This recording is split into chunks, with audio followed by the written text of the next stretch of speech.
Okay, good evening, everyone. This is Lori Charlton. It's September 19th, 2023. I want to welcome everyone to the quarterly meeting of the Board of Finance. Call the meeting to order and ask that we all please rise for the Pledge of Allegiance.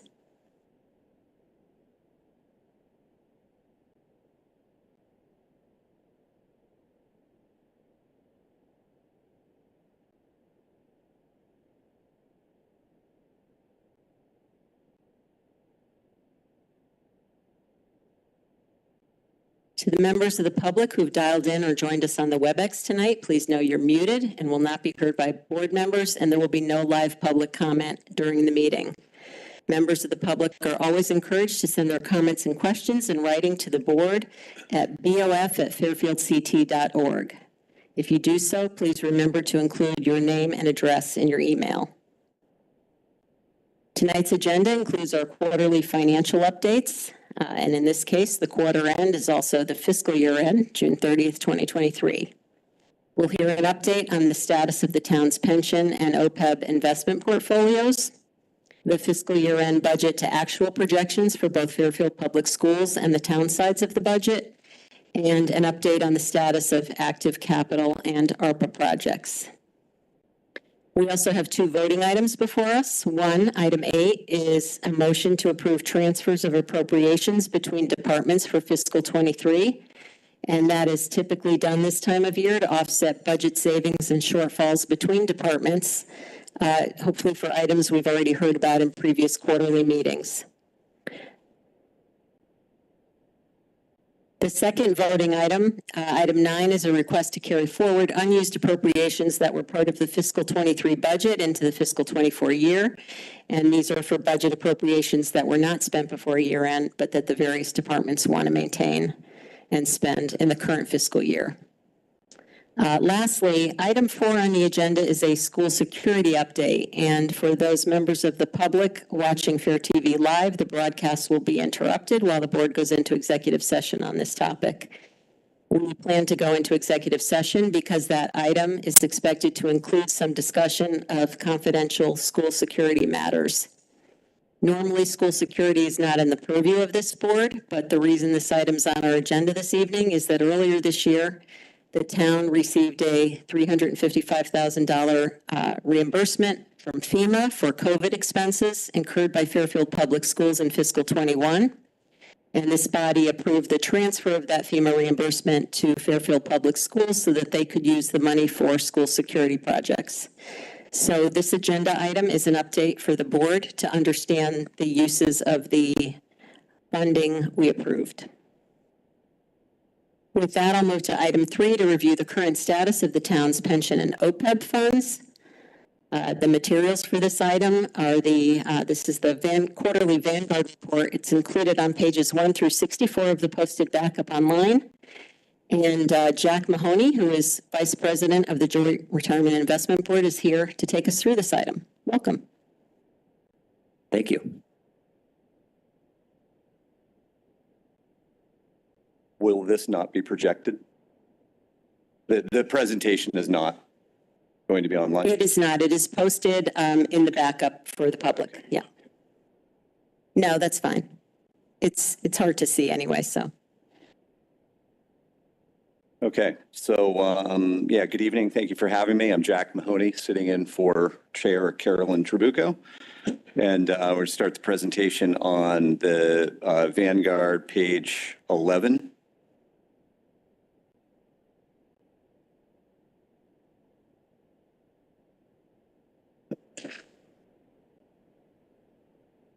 I'll go through the return quickly, and then we'll talk about the current allocation. So, as Lori mentioned, it's the fiscal year ending June 30th, 2023. The one-year number for the pension plan was 7.59. All in all, probably in at least my estimation, a pretty good return given the choppy markets and all the volatility, the rate increases, and so forth. Our allocation remains relatively static to what it's been in the past. About a return seeking is about 60% of the portfolio made up of U.S. equities, non-U.S. equities, and private equity. And the remaining 40% is fixed income, both U.S. and non, and also real estate. I'll call your attention to one point, which I don't have color on this one, but it's, if you're looking at the PDF, it's the teal in the center of the key where it says private equity, the teal part. If you go over all the way over to the right, it says our current allocation is 8%. And the policy is 5%. But if you look below, there's a double asterisk where it says private equity target is 10%, which actually is the case. And so we haven't talked about this as a board, but my belief would be that we'll change that policy number from 5% to 10% sometime probably in 2024. Again, that's just my thought. And when we do so, that will, again, just to reflect what the actual policy is. We'll take down the U.S. equity and non-U.S. equity numbers by 3% and 2% respectively. Moving along to the next page, to page 12. As I mentioned, going over top line over in the middle of the 1-year return, as I said, is 7.559%. Equities really had a very strong rebound in the past year. 2022 was horrible, and it really equities really carried the day. You'll see that total U.S. equity had a return of 18.995 and international equity 12.36. So very solid returns there. Fixed income was a slight drag on the portfolio, but probably no surprise there given the rate increases that we've seen over the past year and a half or so. Private equity and real estate were clearly the two largest drags in the portfolio. The real estate down at the bottom had a negative 3.74, and the private equity returned a negative 6.64. All in all, though, if you look at the 3, 5, and 10-year numbers, all very strong.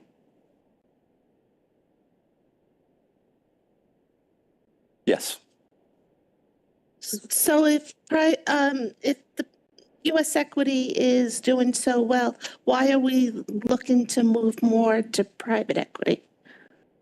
Well, it happens to be doing well now, but no one knows what the future holds. So, unfortunately, we do need to take on some risk. Private equity is, a necessary thing for public pension plans. At least that's my belief. And I think the risk is justified in the returns that we've seen.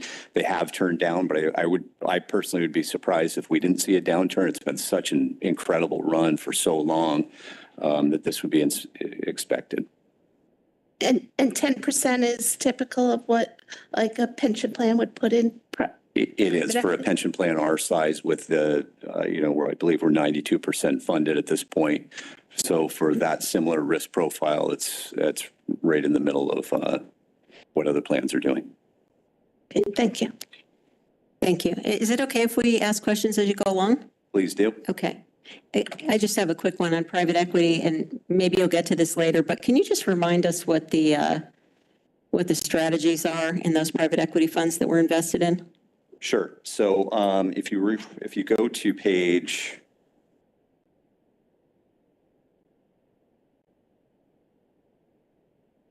if you go to page 15, it's not going to give a detailed overview of what the actual holdings are in the strategies, but it'll give you a list at least of the strategies.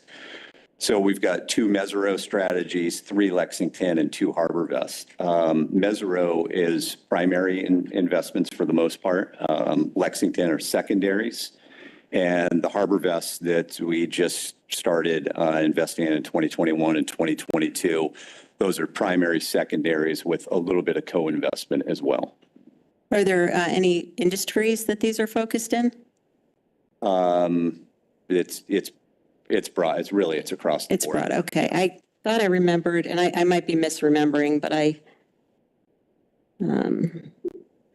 thought at least some of them were real estate, maybe commercial real estate. That's why I was asking. But I'd be surprised if it wasn't some real estate in there, but okay. But I don't know what the breakdown is. But not Is it below it? Sorry, what page is that?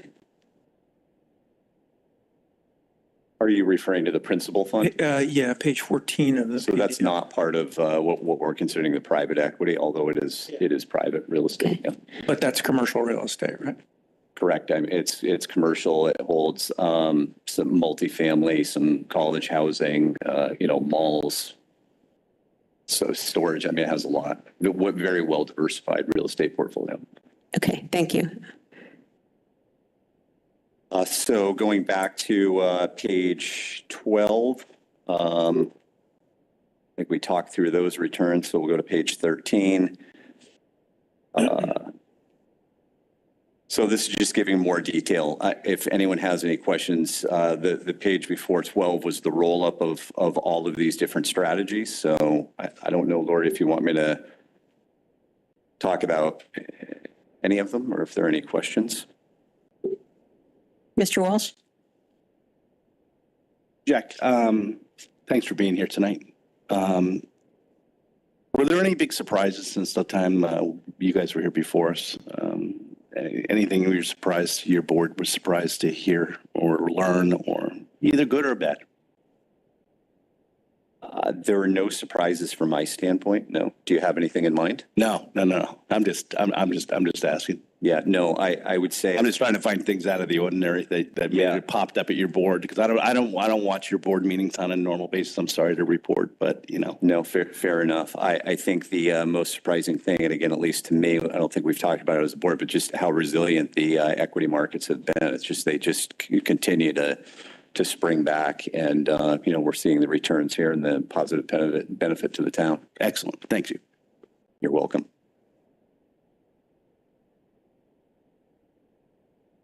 So moving on to page 15, we had just touched upon this a little bit. I think the only thing that I would note here is the Mesero and Lexington, all 5 of those combined strategies are reasonably well mature at this point. There were a couple of capital calls within the past 2 or 3 quarters, one on Mesero and one on the Lexington, but I think that those are mostly tapering down. The 2 harbor vests at the bottom, we have vintage 2021 and 2022. Those are new. The called capital on the 21 is just 12.5%, and on the 2022, it's just 1.5%. So we're just getting started there. We're on a pacing plan within private equity to get up to the 10% within, or I should say by 2026. I don't know if that'll be probably toward the end of 2026. Once we get there, some of the Mesero and Lexington will be tapering off at that point. So we don't expect to overstep the 10%. I mean, it's possible that unintentionally you could overstep it if equity markets or some other markets go down with the denominator effect, but it's our expectation to get to the 10% and maintain that over time. So that is the pension plan, and then on page 16 is the OPEB. And across the top, I'll just call your attention to the 1 year. Really good return, 10.95%. Again, this is obviously the same time period, fiscal year end. There's a little bit more risk in this portfolio. This is a 70-30 portfolio, and we did just add private equity. We added it to the same level as the pension plan at 10%, and there's a pacing strategy here too. I believe it's the same to get it up to 10% by 2026, but we're starting almost from nothing at this point. So don't hold me to that. I just that's my recollection. Quick question. Sure. Would the plan be for the private equity investments in the OPEB fund to mirror the ones that are in the pension fund, or would they be completely different investments? I believe the harbor vests are going to mirror, and those will be the only 2 that are going to be the same. Because those are the active one, right? Those still have capital. Okay. Yes. They're still taking capital. Yes. Got it. Okay. But I can confirm that right now just by a quick look on page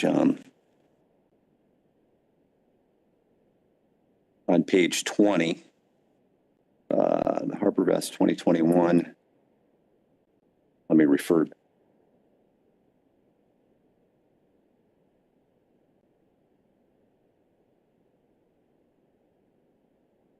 Yeah, they are the same. Oh, yeah, there it is. I They are missed the that. same- Thank They you. are the same Okay. strategies.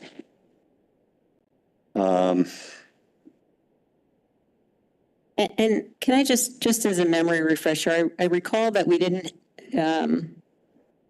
the allocation was a little bit different between pension and OPEB just because the OPEB was smaller in size, right? That's And correct. And now it's gotten to the size where you believe it's appropriate to have a similar allocation between the two? That's exactly right. Got it. Okay. Yes. Yep. Thank you. I think you'll see those starting to be managed more similarly.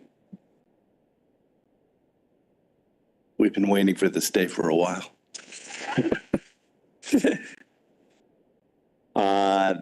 The 1 year, again, on page 17, equity markets really carried the day here.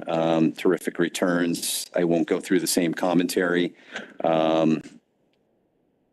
Reasonably similar, performance as the pension plan.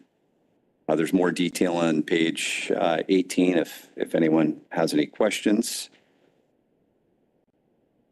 Then you'll see on page 19, it talks a bit about the harbor vest, the harbor vest for the fire and police and the town are just mirror images, exactly the same plans, exactly the same portfolios, I should say, but not enough data. We just started investing in those recently.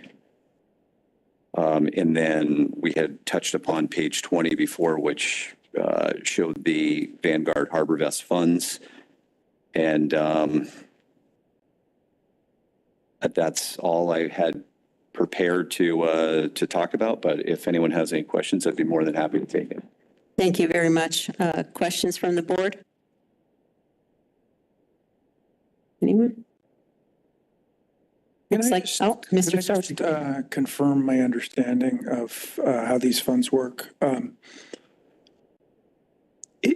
It would appear that Mesero Fund 6 is a fund of funds that is in turn invested in TA Associates Fund 12, but it may be the sole investor in TA Fund 12. I'm not really sure, but the Mesero funds appear to be funds of funds is what I'm getting at. Does that sound right? It does. Okay. And you can actually drill down and see the individual holdings of these funds if you have access to the right information services, which I will happily share. Thank you, Mr. Stark. Any other questions? Well, Jack, you're off the hook. Thank you. Thank you. Appreciate you coming. Thank you, Jack. Thank you. Good job filling in.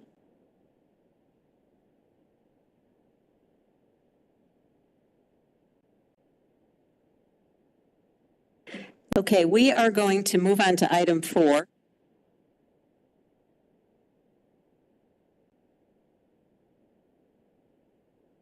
Which is an executive session, school security update with the police chief, deputy police chief, and Fairfield Public Schools superintendent.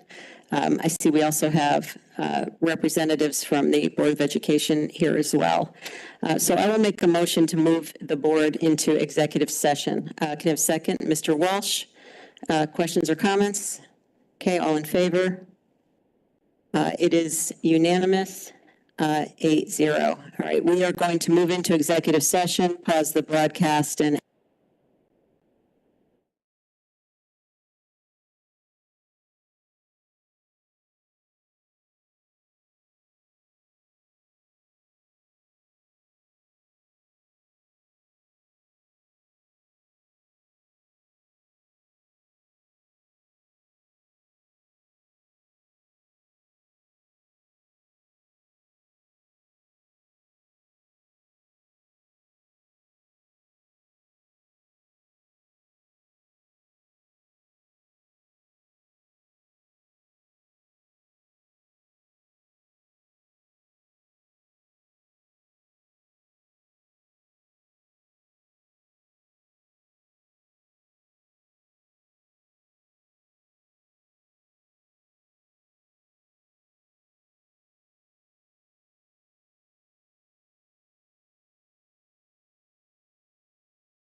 Or it's the poor and the wealthy. I'll take it. I know. I'll take it. I couldn't hear what you said. What?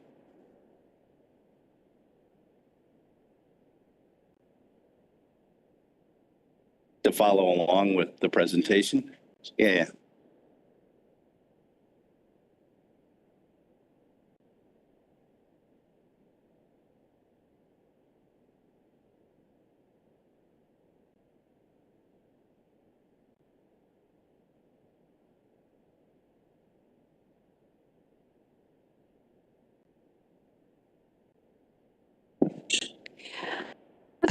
Okay. I'll make a motion to adjourn the executive session. In a second. Ms. Leclerc, all in favor? Okay, it is unanimous. The executive session is adjourned and will now return to the public session. For the public, the board had an informational discussion on the use of the FEMA reimbursement for school security with the superintendent and the police, and no votes were taken during that discussion. We are awaiting a copy of some materials right now to be distributed to the board, so we are going to take we're going to resume in 5 minutes. Unless we want to go on to the town side quickly and try to blow through it. No? Okay. We're good, we'll wait. Okay.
Okay, so we're going to resume and we'll move to item 5 to review the BOE FY23 year-end financial position.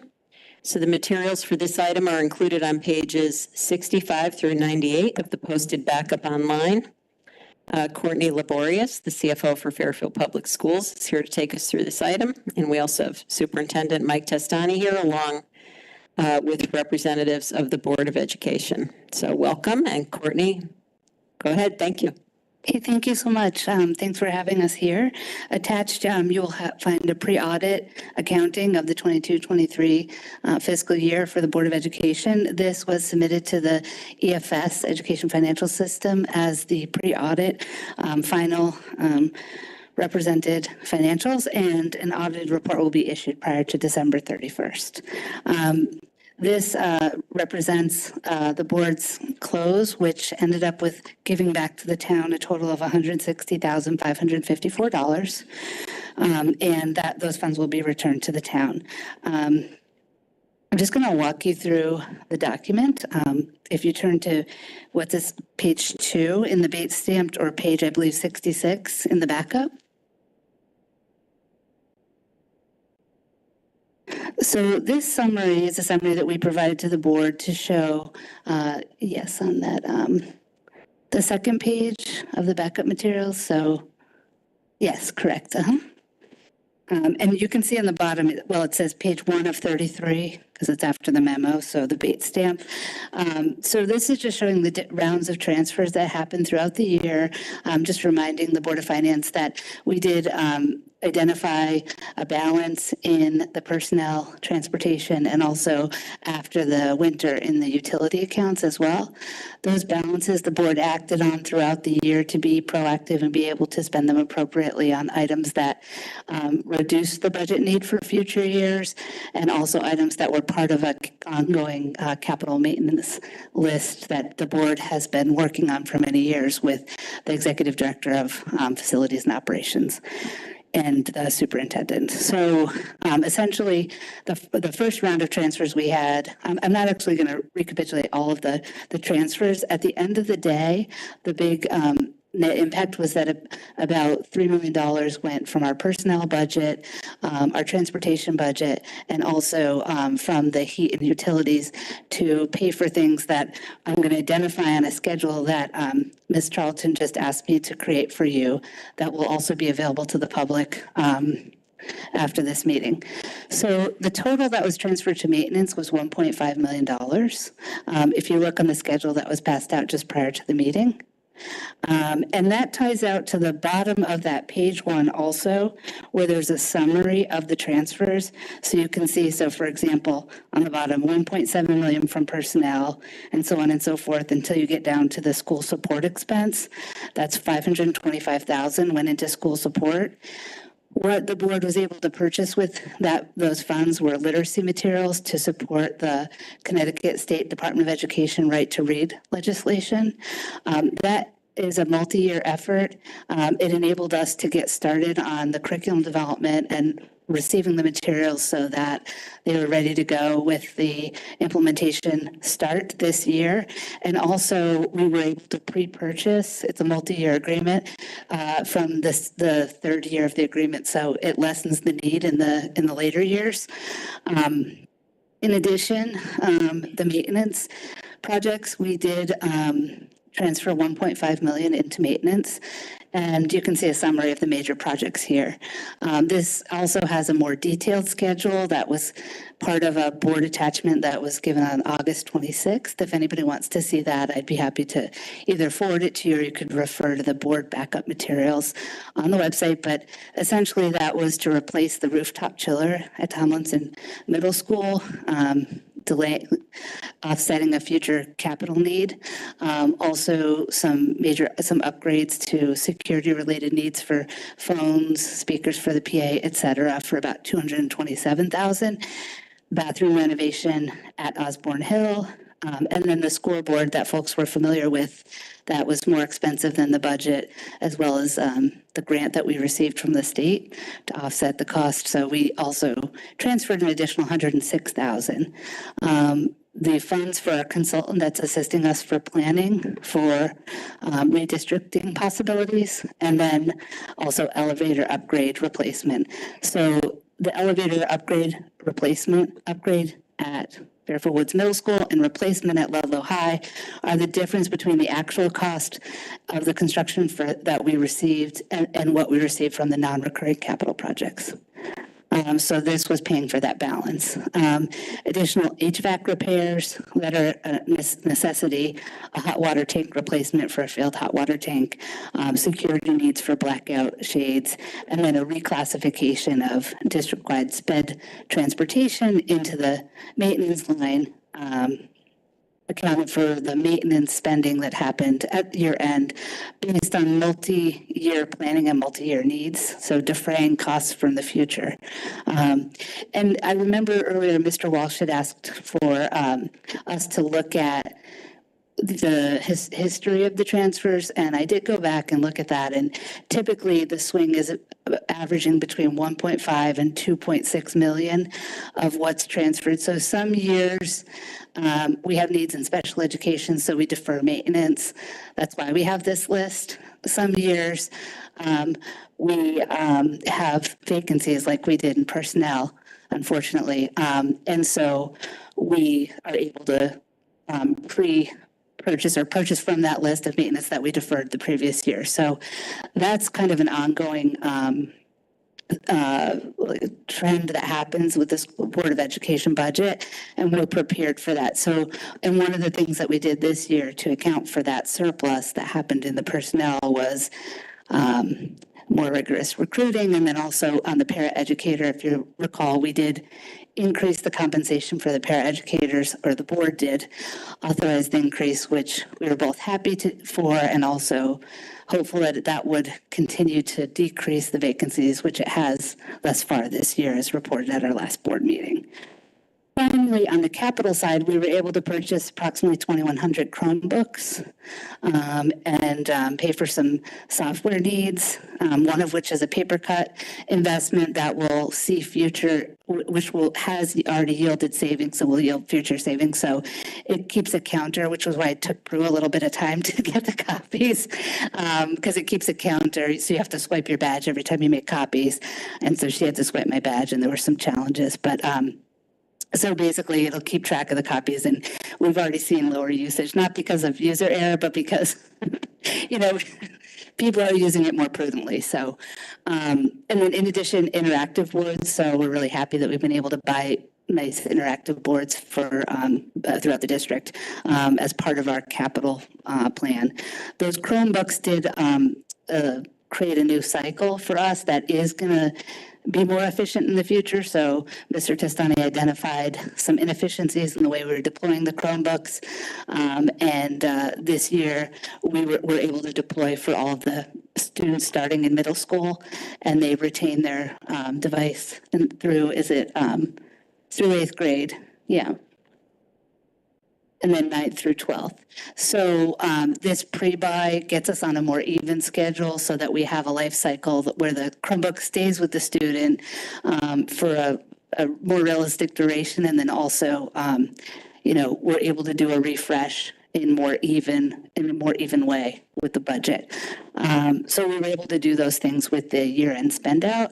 At the end of the day, you'll be happy to hear that we also came in where we expected with special education due to that sort of what we consider that true up or right sizing of the budget. We did have a transfer of about $600,000 from the para-educator line. That's part of the transfers that we're showing that went into from personnel to special ed, and we used all of that money for the behavioral therapists to make up that shortage that we had in paraeducators, and we still landed with a little bit of a surplus in special education, so we were glad that had that support that we needed this year. I'm going to pause there and see if there are any questions. Thank you, Courtney. Appreciate that summary, and thank you for putting together this schedule. It's very, very helpful. Questions from the board on what you've heard so far? Mr. Walsh. I'm not trying to go backwards, but can you just refresh my memory on what the savings were from the mild winter. I can't remember what they were. And if you don't have it, you can get it to me, but.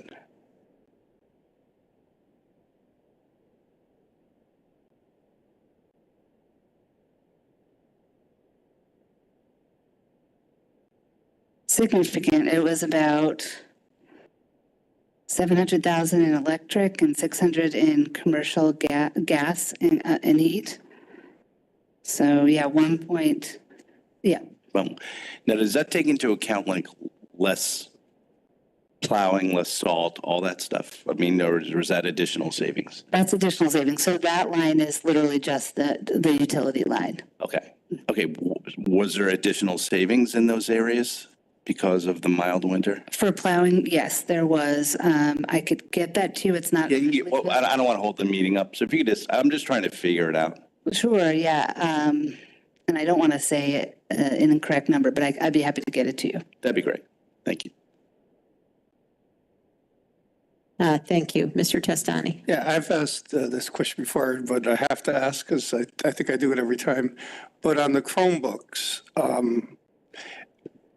I think I may have asked previously, is there any kind of grant that we could apply for those? Have we applied for it? We receive an reimbursement when it's gone up. Like this year, I think it was 200 some odd thousand. It wasn't just for Chromebooks, but for technology. That's a grant that we apply for and receive every year.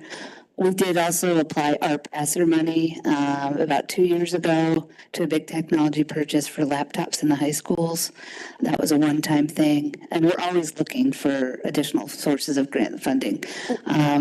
Some of the additional grant money that came out was means tested. So for a lot of the Alliance school districts, if we were eligible, we would have applied, but we were not. So it comes out to about $300 per Chromebook. And I just did a quick look online. I found as a random $199 for the same Chromebook. So I'm just curious, where's the purchasing piece come into play with these? Are these programs in them or are they extra high tech or why are we paying what seems like more than retail for a Chromebook? Yeah, it's a good question. I can't answer that myself. I will ask Nancy Burns, our IT director. There is a different build that we get, and she does get appropriate pricing with Insight, which is our vendor that's a consortium. Yeah, there's security, there's a build that comes with it, and it's got a 5-year device. So Chrome, but I can get the specs, and yeah, I'd be happy to provide that. Licenses, yeah, and the software. So not to be too picky about this, but tech to school, this was a 30-second check just now, $199 for an Acer Chromebook, over $100 less per Chromebook. So, I mean, we're obviously in the scheme of the Board of Ed budget, we're not talking about huge dollars, but still it's. No, that's important. I'm more than happy to get more information.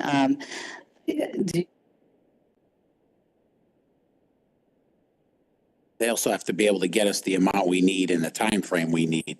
So, I mean, if you're buying 10, you can go down maybe to Staples, but when you're buying in volume, and then they have to be imaged, they have to be, they have to be ready out of the box to be able to hand to a student.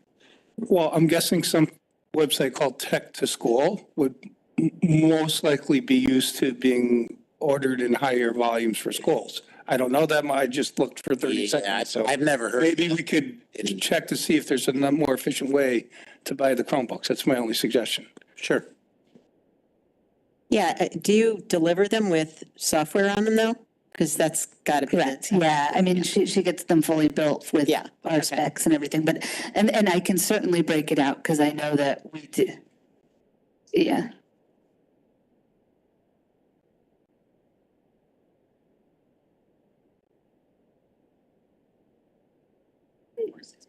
Yeah, and you also buy as part of the package, like a certain number of replacements for things that, get damaged. And then also just, I don't know, there's more to it than the device, but I'd be happy to break that out and support the cost and look into it. So we're happy to do that. Thank you.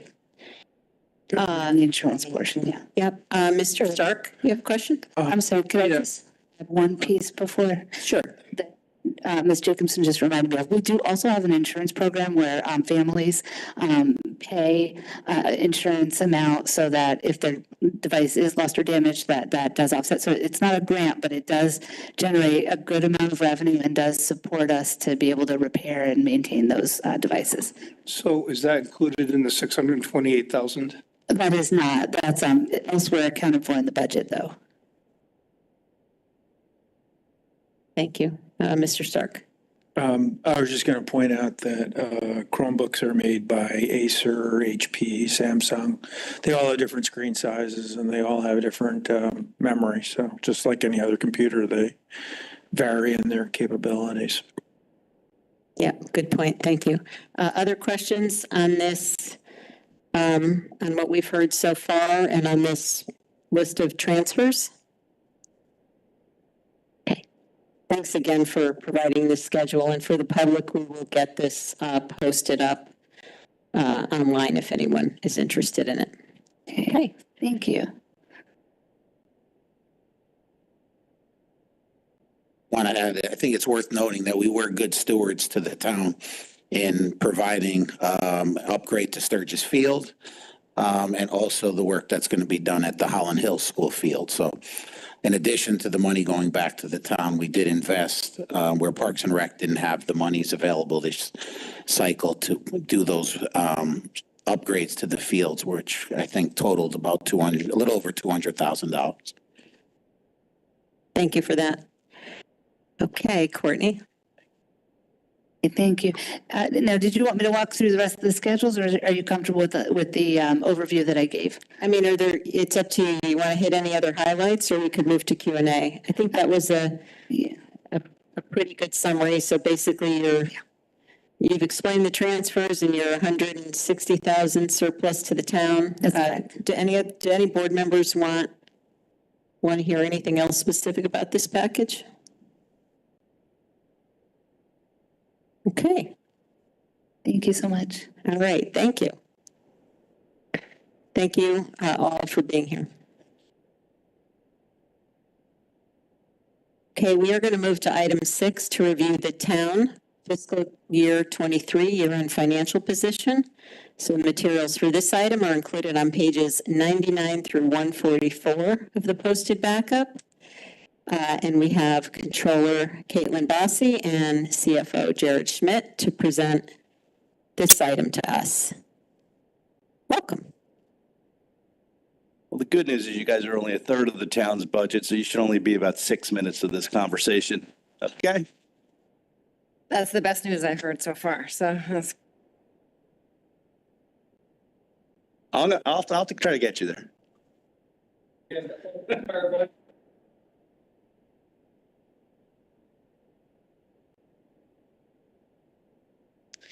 Okay, we'll start with the summary sheet where we normally start with. I'm not sure what page that is. Hopefully everyone has it in their packet. And there's no need to start copying stuff again. Q4, not a lot of new topics that are going to come up, but clearly there's been more favorability from Q3 to Q4. So now we're looking at around a $9 million estimated increase in fund balance. Again, pre-audited. The audit just started. And I believe Joe is going to, as a result of conversations that we've had, is hopefully going to focus on the general fund first and then kind of move on to the other so that we can solidify this number as soon as we can.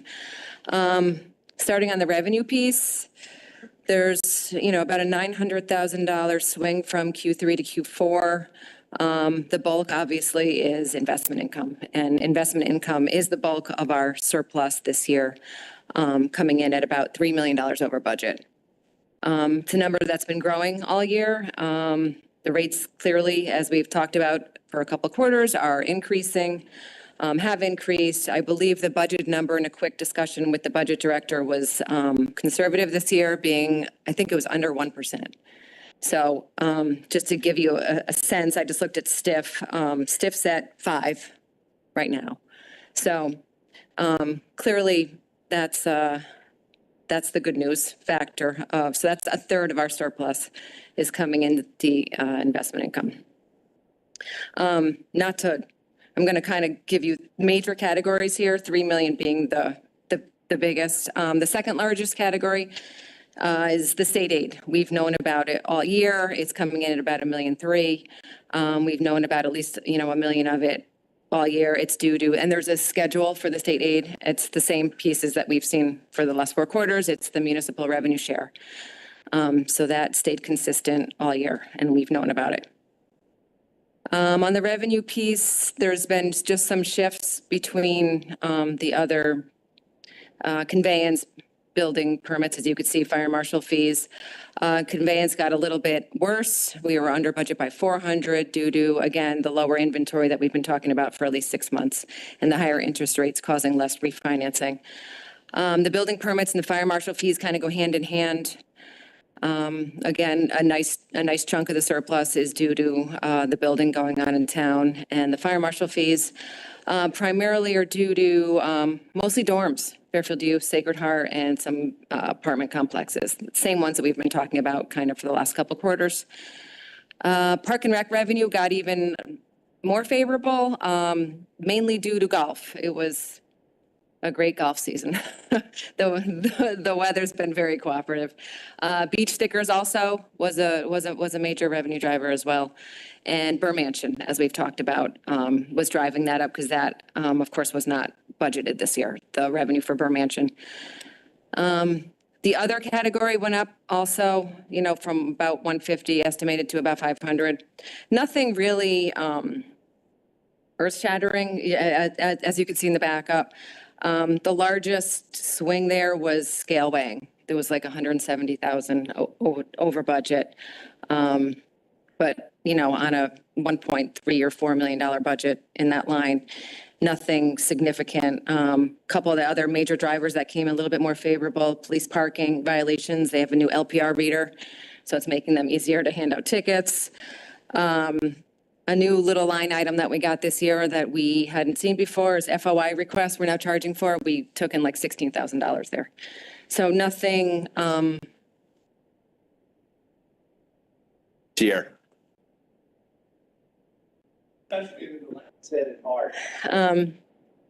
Yeah, the work associated with those is. But anyway, so that's really on the revenue piece. Favorable by about the 877, the difference between about the 5 million going up to the 5.8 on the revenue side. We can stop there if anyone has any questions. There's, again, nothing, mostly these revenue items we've been talking about for the last couple of quarters. Any questions on the revenue piece? Questions? Mr. Curley. Thank you. Is this going to be about golf? It is. Yeah. Yeah, it is. It's always golf. Yeah, so not a question, but just really some commentary.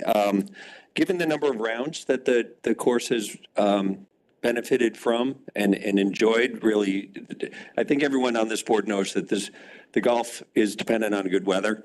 And target rounds for the course is roughly 45,000 a year, and I think they were over 50,000.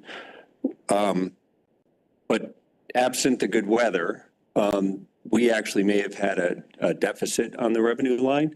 And the reason for that is because the mix of resident and non-resident play is out of whack.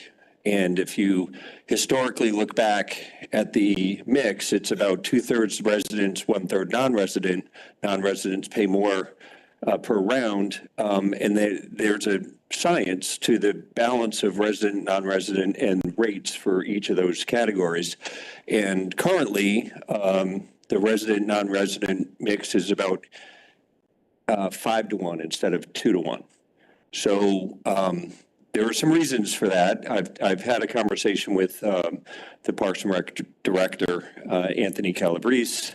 The Golf Commission will be meeting to discuss rates for the upcoming season in the next month or two. That's their normal time. And I just encouraged him to have a heartfelt conversation with the Golf Commission to make sure that they're addressing one of two things: either try and get the mix of resident, non-resident play back in in line, or if that's not something they feel is feasible, to revisit the rate structure. Because the only reason this is positive is because we had good weather. And it's kind of a cautionary tale. So I just want to put that out there for everybody. Thank you. Thank you for that, and thank you for having the conversation. Other questions from the board? Okay. Just a point of clarification, Ms. Bach. So on the revenue numbers, the taxes, these are final, right? There's no estimates anymore, right? Correct. Okay. Can I just ask a quick? Sure, yeah. Sorry. Hey, Caitlin, it's just a quick, so this may sound like a dumb question, but on the newer buildings that have been going up around town, the fire marshal fees, have they been assessed, those fees already, do you know? Or it just depends, I'm guessing, on the building, right? Are they? So we're on a cash basis for that. These are actually in. So, yep, this is actual revenue that is in the bank. Okay.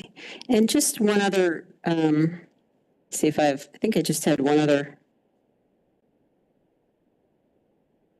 question, and the backup information with the line items in your little notes there is really helpful. So thank you for that. On the page, it says parking authority lease. So if you have the printed version, it's page 3 of 3 here. And we had a budget of 323, and we had actual of 250. And the commentary says slightly under budget due to negotiation. So whatever negotiation it was dropped our revenue fairly substantially in relative terms, right? Can you just address that?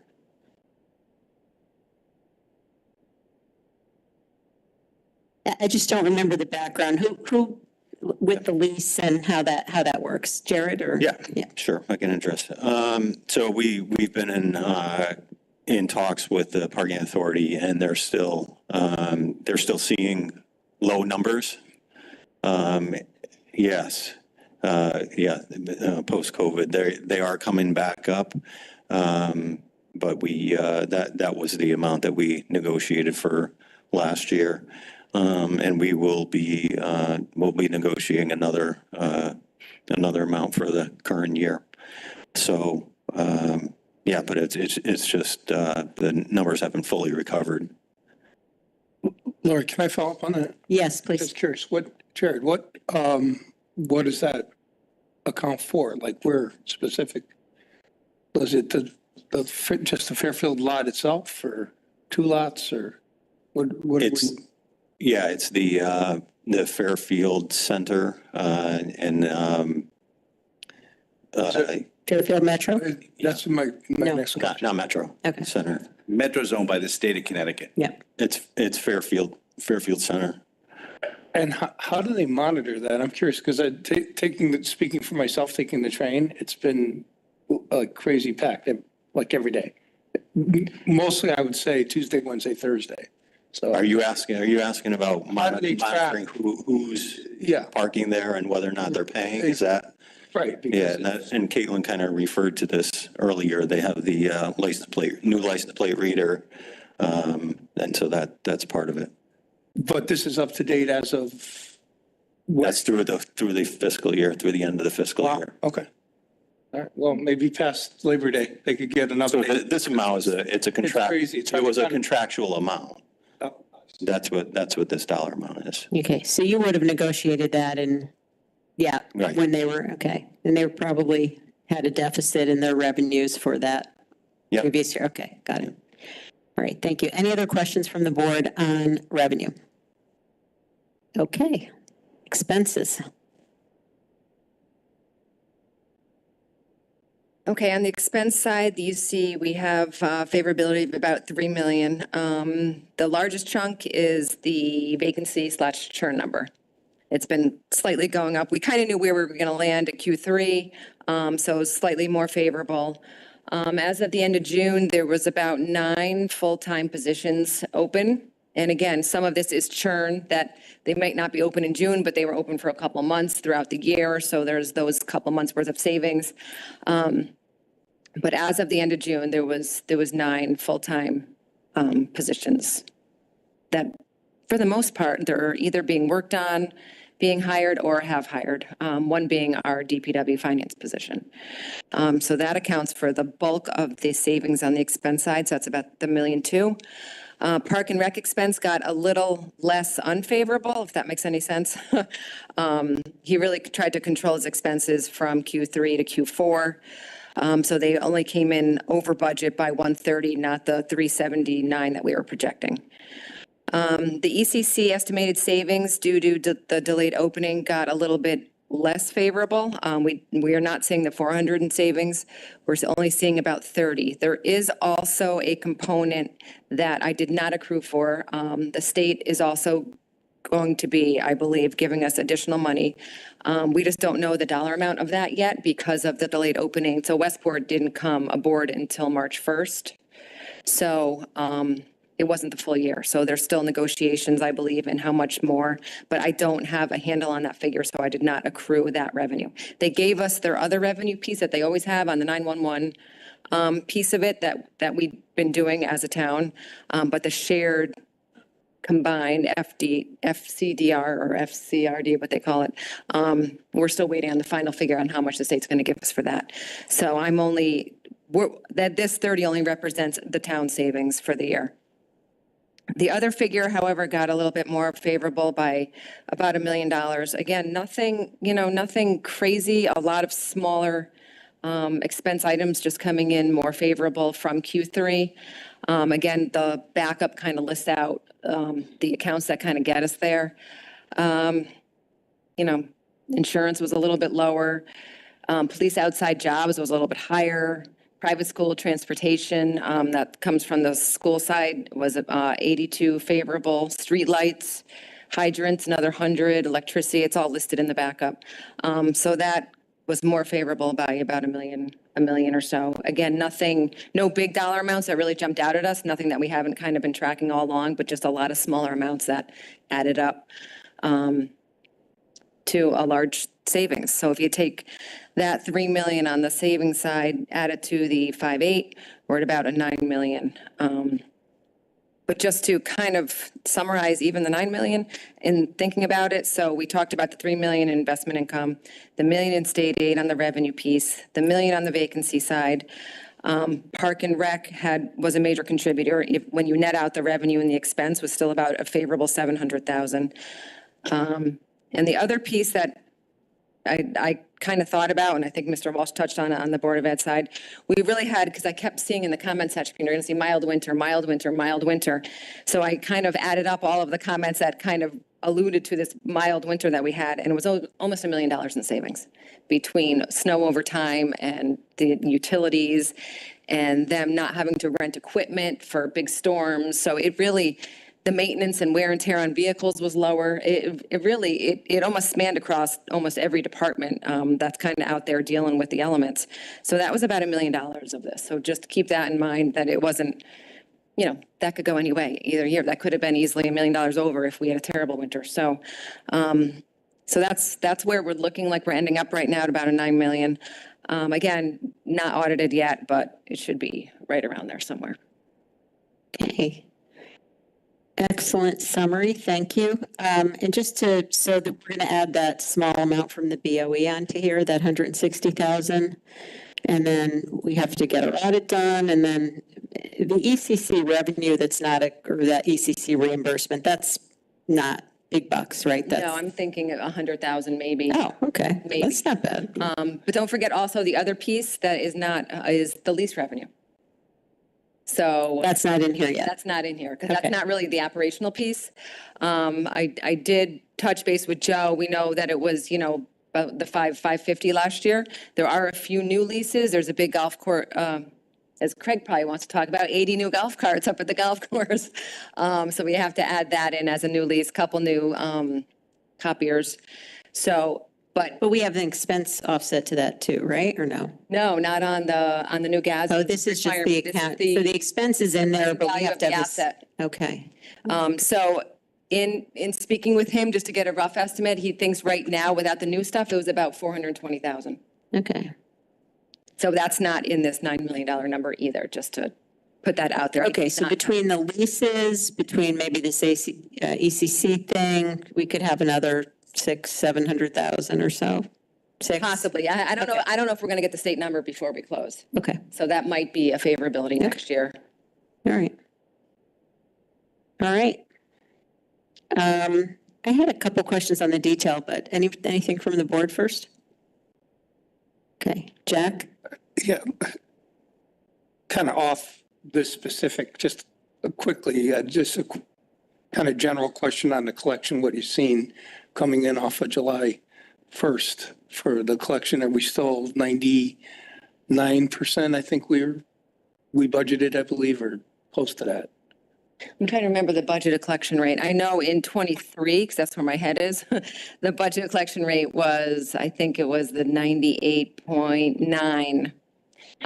We had achieved a collection rate of 99.08 this past year. So our current was over. Our current revenue was actually over by about $1.3 million. However, we were under budget on our prior and interest by about $1.2 million. Hence the favorability of only like $100,000 this year. I don't recall what the budget collection rate is in 24. Do you? It's about 99%. Like 99.03, I think. Okay, so we're really close to what we achieved this year then, because we achieved 99.08. That's great. Thank you. Okay, thank you. I just had, you referenced this, but the police outside jobs, doesn't that go into the special fund? Remind us how this affects this number. So this is showing up as a credit to expenses? So That's the hourly rate for the cars only. So if there's a car involved on a 4-hour shift, we get $25 an hour for the rental of the car.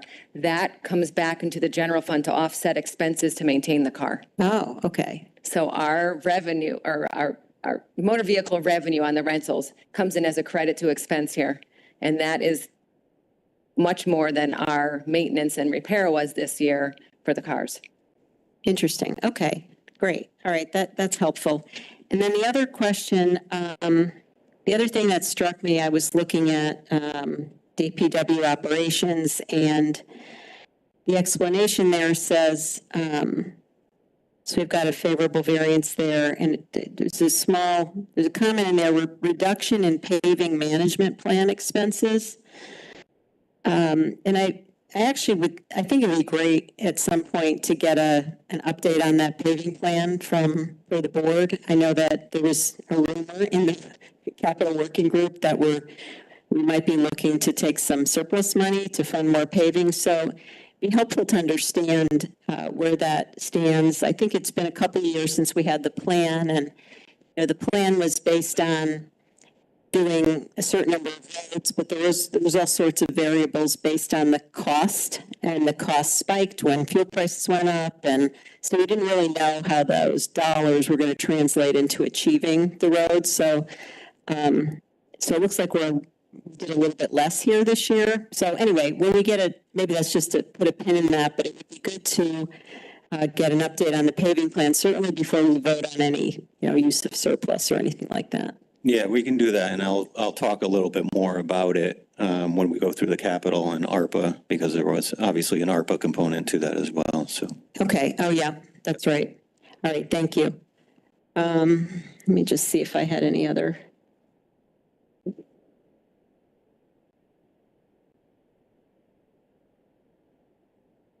Yeah, so we had savings in utilities, but it also looks like we spent,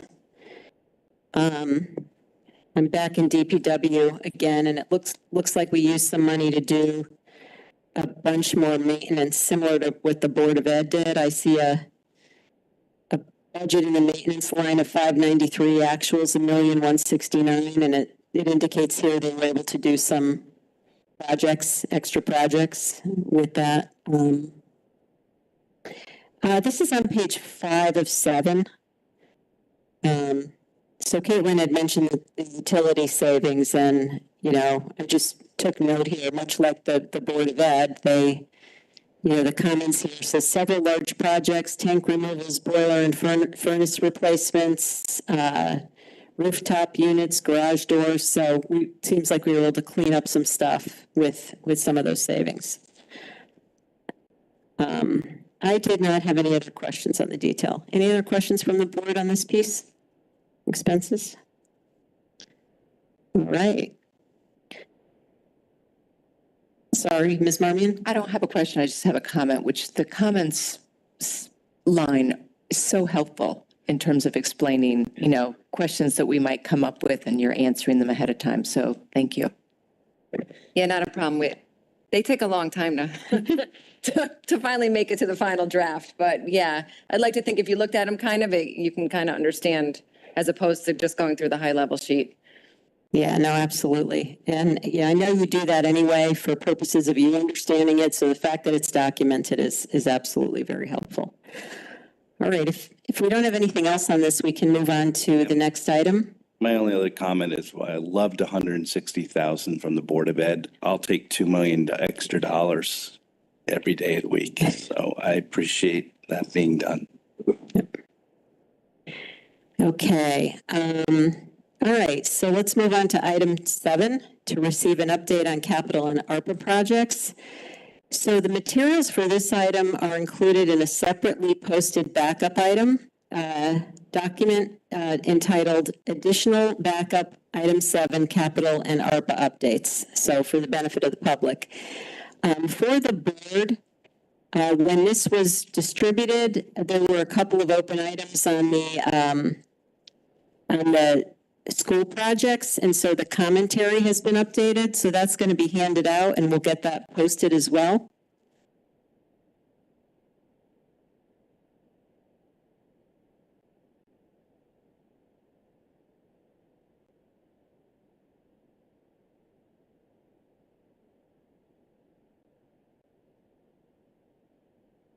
Right, so what got handed out was just the Board of Ed projects, which Angelus was kind enough to do today. And he, you know, if you want to follow up, he's not able to make it today to discuss the details, but he did leave, similar to Caitlin, left some notes next to each of the projects. And I suppose if you wanted to follow up, you could follow up directly with him, or if you wanted to do it another time, we could do it another time in a different meeting. Thank you, Jared. And just again, so for clarity to the public, the document that we're going to go through has, next to all the Board of Ed, or the document that's been posted, the status next to all the Fairfield Public Schools projects says no status. So we're referring to another printed document that will also be posted, but Mr. Schmidt can explain those as necessary, and it will also be posted. So thank you. So Mr. Schmidt, you want to hit any highlights here, and then we can go into Q&A on the capital projects first, and then we'll do ARPA? Yeah, capital projects, I don't have a lot of highlights here. You see the notes there with each one of them.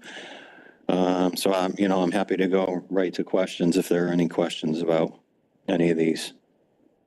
Okay, questions, Mr. Mottola.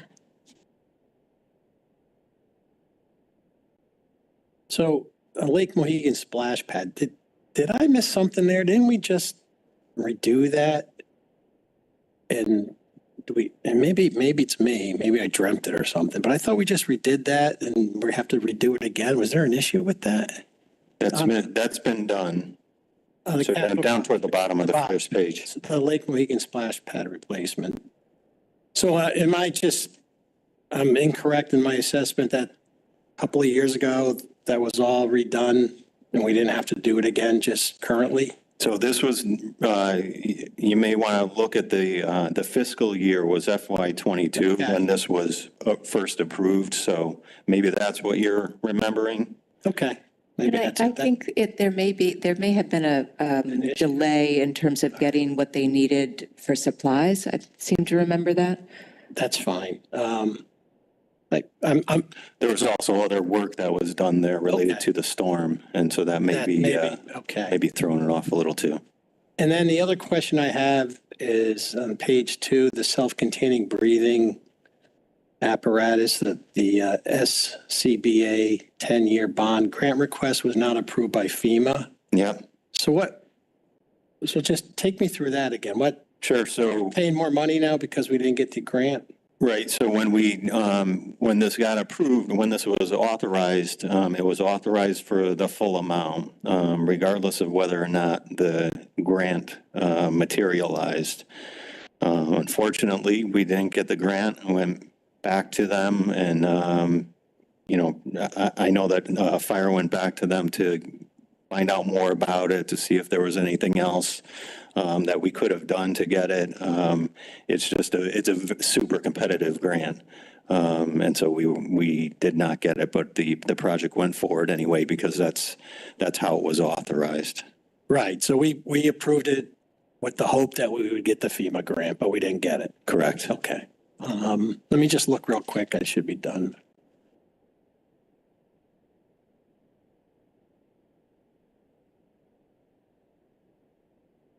Oh, so on the next page, solid waste transfer station repairs. I guess we had the major expense was the 200K overhead doors. We had no response. But we're able to find a willing vendor after several vendors refused work and are awaiting prevailing okay. Is there any, other than that, are there any further issues with that particular project, Jared, that you can think of? Not that I'm aware of, no. And that's the building that has a lot of internal repair needs, and we're tackling that, right? Yeah, that's the main transfer station building, yeah, that houses all the trailers that back into it, and, yeah. Yep. All right, thank you. I have a question. Thank you, Mr. Mottola. Ms. Marmion? Is Penfield Pavilion on this? Am I missing it? No, Penfield and remediation are not on here, because there's has been a separate presentation on those. And there's no bonding to go along with those. Okay, I see. I know this is off subject, but are we getting an update on Penfield in terms of what's going on there? Or can we get an update on Penfield, Madam Chairwoman? Yeah, we can ask for that. I actually thought, and correct me if I'm wrong, I thought bids were due last month and construction was starting this month. So I don't know if you could address that, or maybe at our next meeting, we can have Mr. Bremer come and provide an update. Yep, I can ask him where they're at, and if. And I know the insurance issue was hanging around out there too, and that might hold us. I don't know if we got the construction insurance.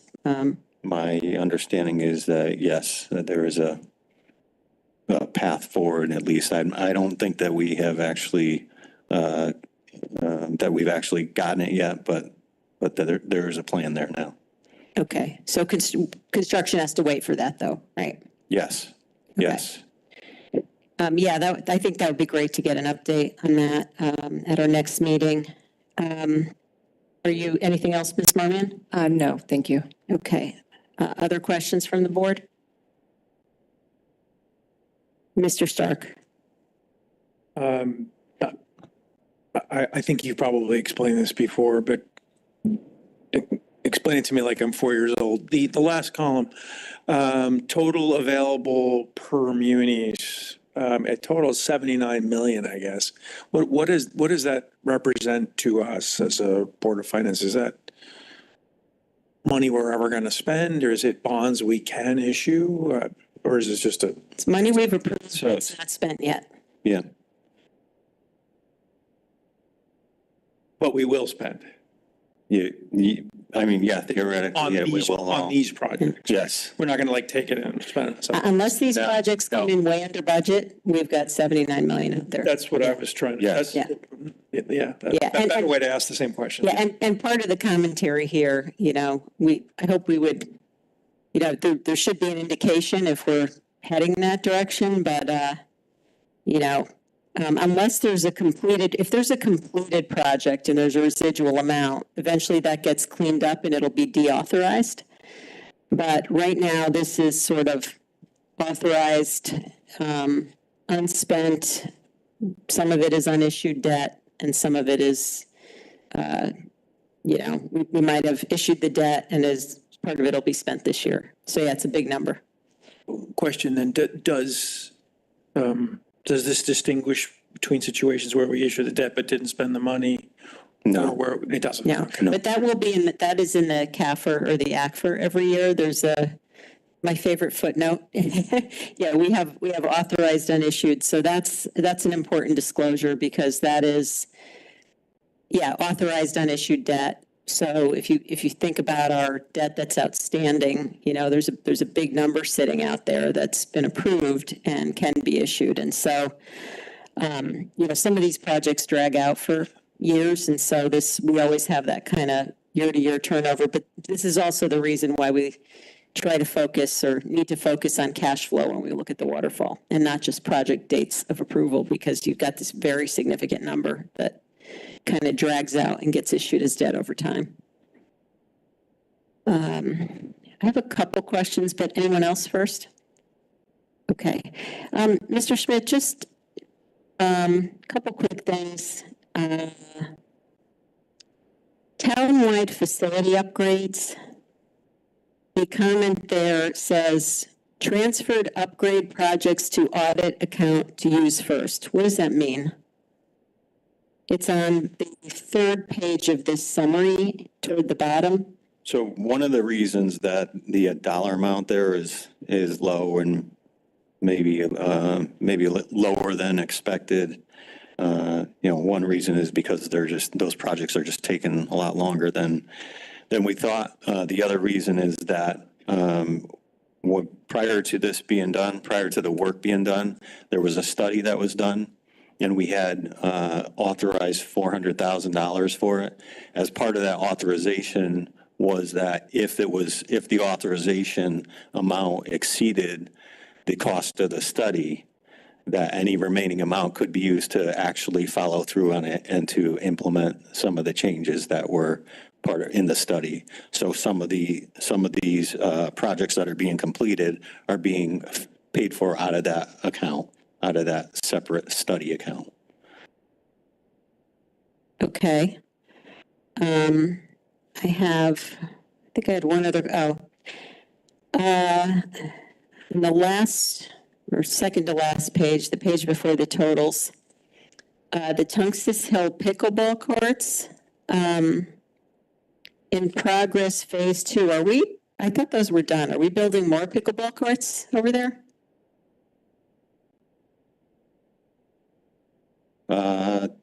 Tungus Hill.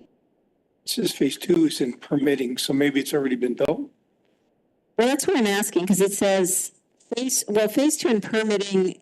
I didn't realize we were building more. I've seen the pickleball courts. I've used them. In fact, they're lovely. But I didn't realize that we're building another set of pickleball courts at Tungus Hill. I guess I didn't realize that. There's, I think, 4 courts there now. So that was only building 8 courts? There was additional funding. I'm trying to remember now if it was here or not, but there was additional funding for another court or 2. And I think it was in Tungus Hill, but I'll have to look back at the details. Yeah, maybe. There was definitely funding for 1 or 2 additional courts. Okay, yeah, I just wondering where they're going to put them. I mean, we have the courts there, and I just wasn't sure if there's a whole nother set that are going to be constructed. Actually, I think the ones that are there might have been transformed from tennis courts. I'm not sure, but yeah, maybe you could let us know. Yes. And then, so sort of on Mr. Stark's question, one of the things we also need to, I know you've been working for some time on the cleanup where we're going to get the deauthorization of old projects that are, is there a time frame for that?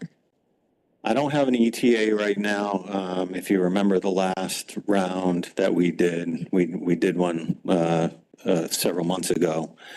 That took quite a long time. And so I think this shouldn't take quite as long, but Did we do one a few months ago? I didn't think we did. no, we did. There was a cleanup of, this was really the very old stuff going back to like the 2000s. And so, yeah, there was that first round of it. What we're working on now is mostly non-recurring. Those projects that we cleaned up were mostly the capital over $1 million. So yeah, most of will be non-recurring smaller items. I don't have an ETA. I'll see if I can get one for the next meeting. Okay, yeah, I apologize. I remember a couple of years ago we did one. And maybe I missed a meeting. I don't remember the one a few months ago, so I'll have to go back and look. I thought we were trying to do the cleanup from the one I remember a few years ago, so. All right. Any other questions from the board? Mr. Matola? So I wasn't crazy about the splash pad, and thank God for Moms of Fairfield, because I got a text. Someone's actually watching the meeting, thank you. And apparently, it's all been redone, but someone posted August 9th a picture of the splash pad, and it's all like, it looks terrible. And Anthony responded and said, trust me, you're not alone. Rather than close it for the summer to repair, we asked the vendor to repair after Labor Day at their expense. So it was messed up, and I didn't dream it. And thank you, the person who texted me, and Moms of Fairfield came through. Thank you. All right, so we don't need that extra 30,000 there? Oh, no, that's encumbered, actually. Okay. All right, other questions from the board? I was just looking at the last copy of the waterfall I have, and it shows 4 replacement pickleball courts and 2 new ones. So I think the 2 new ones haven't been built yet. Okay. Yeah. All right, that's good to know. For all the pickleball players in the room. All right. Which might only be me, but you have to be a full-fledged senior citizen for, okay. All right, any other questions before we move to ARPA? Any other questions on this schedule? All right, Mr. Schmidt, you want to take us through the ARPA schedule? I'll hit some of the highlights here. You probably read about it, heard about it. There's a draft plan of the POCD. The paving and sidewalk repair money has all been used. So that dollar amount, the $3 million, has been used.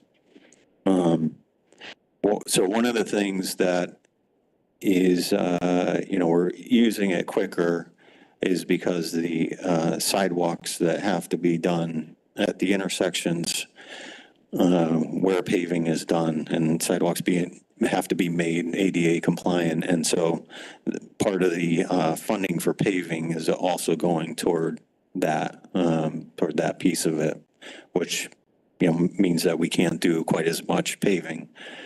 So that wasn't, I'm sorry to interrupt, but that wasn't contemplated in the original paving plan. I remember it being discussed. I'm not sure that it was contemplated to the extent that it's actually happening. Okay. And having an impact. Yeah.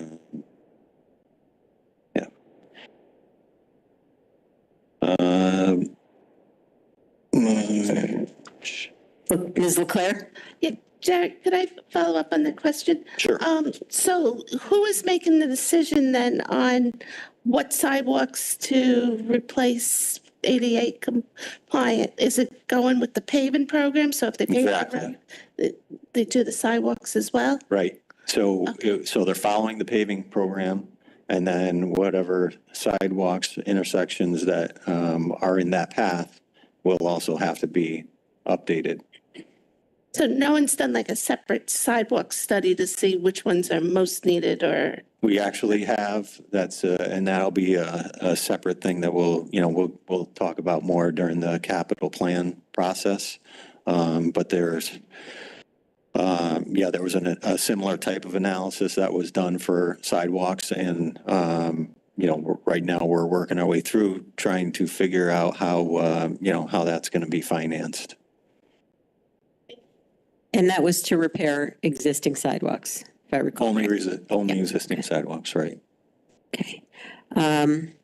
Okay, other questions on, sorry, do you want to hit any other highlights on ARPA? I'll go to number 31, diversity and inclusion.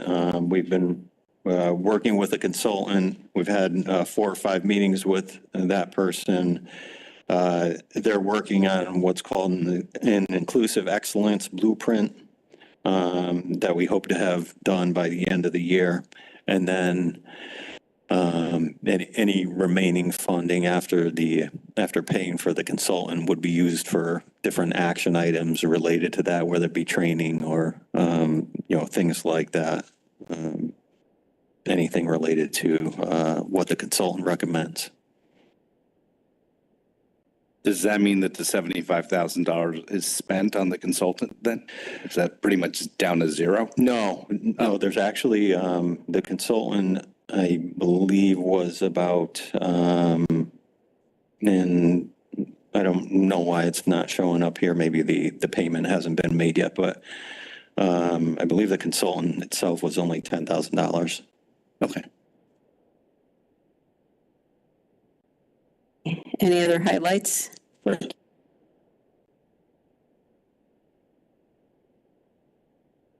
One correction in here, Fairfield Museum, number 35, that has been, that's been paid.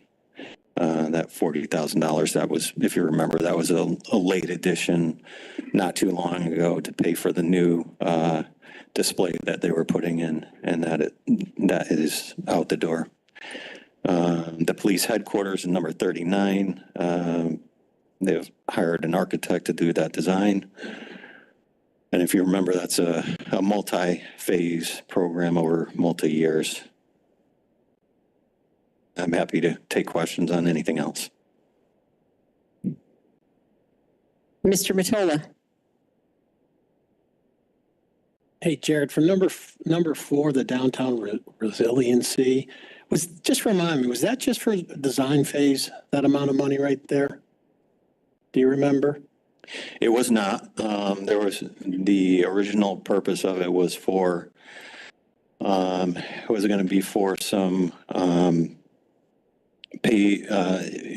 special types of paving, permeable paving and those. I think we're looking at other things because we're not sure that that's going to be the right direction, whether or not that can actually be done. So there may be some changes to this over the next within the next 2 or 3 months. So because I see the note options vary from 8 million to 17 million. So you have to do, it sounds like you might have to do a bunch of other things in association with that. There's going to be more like hard infrastructure types of changes that would have to be done before we do that. Before we did that, yeah. All right, thanks. Mr. Curley. Yep. Thank you, Madam Chair. And thank you for this update. I appreciate it. I know the board appreciates it. I guess my questions on the ARPA projects are more general. Can you remind the board what the timeline is to encumber and or spend for these funds and understanding that they do expire and go away at some point? And then as a follow-up to that, with a number of these projects, the available funds, approaching $1 million per project, I'm curious to know, as you scan through the list, if there are any projects that may be in jeopardy of not being spent by that deadline, and whether the administration is thinking about pivoting. Like clearly you talked about the downtown resiliency plan. You made call an audible there, right? So make a change there. And that's a big dollar amount, 1.2 million. So I'm curious, one, specifically, what are the deadlines? And as a reminder, and then secondarily, can you give us the highlights as to which projects may be in jeopardy on those timelines? All right, so two deadlines, one to encumber is December 31st, 2024, so the end of next year. And then the deadline to spend is 2 years later, December 31st, 2026, to actually have the money spent. In talking to the department heads, we're at this time, we're not worried about any of these being in jeopardy of not being spent. If we go in a different direction on the resiliency, we think that there's still time to do, at least commit by the end of next year to the work that we would do, whether it's design work or actual or construction, more likely to probably be design work. But again, they're pretty confident that everything in here is on track. Okay, thank you. And I do have one other follow-up, if that's okay. Yeah, sure. Go ahead. Specifically, I'm curious about items 23 and 24. Electric and hybrid vehicles, 6 are leased and expecting to purchase the remaining vehicles within the next month. I think in a previous meeting, you had talked about, you weren't sure how many vehicles that was going to entail, when that, where they would be sourced. Obviously, if the purchase is within the next month, there are some more details there. Is there anything you can share about that?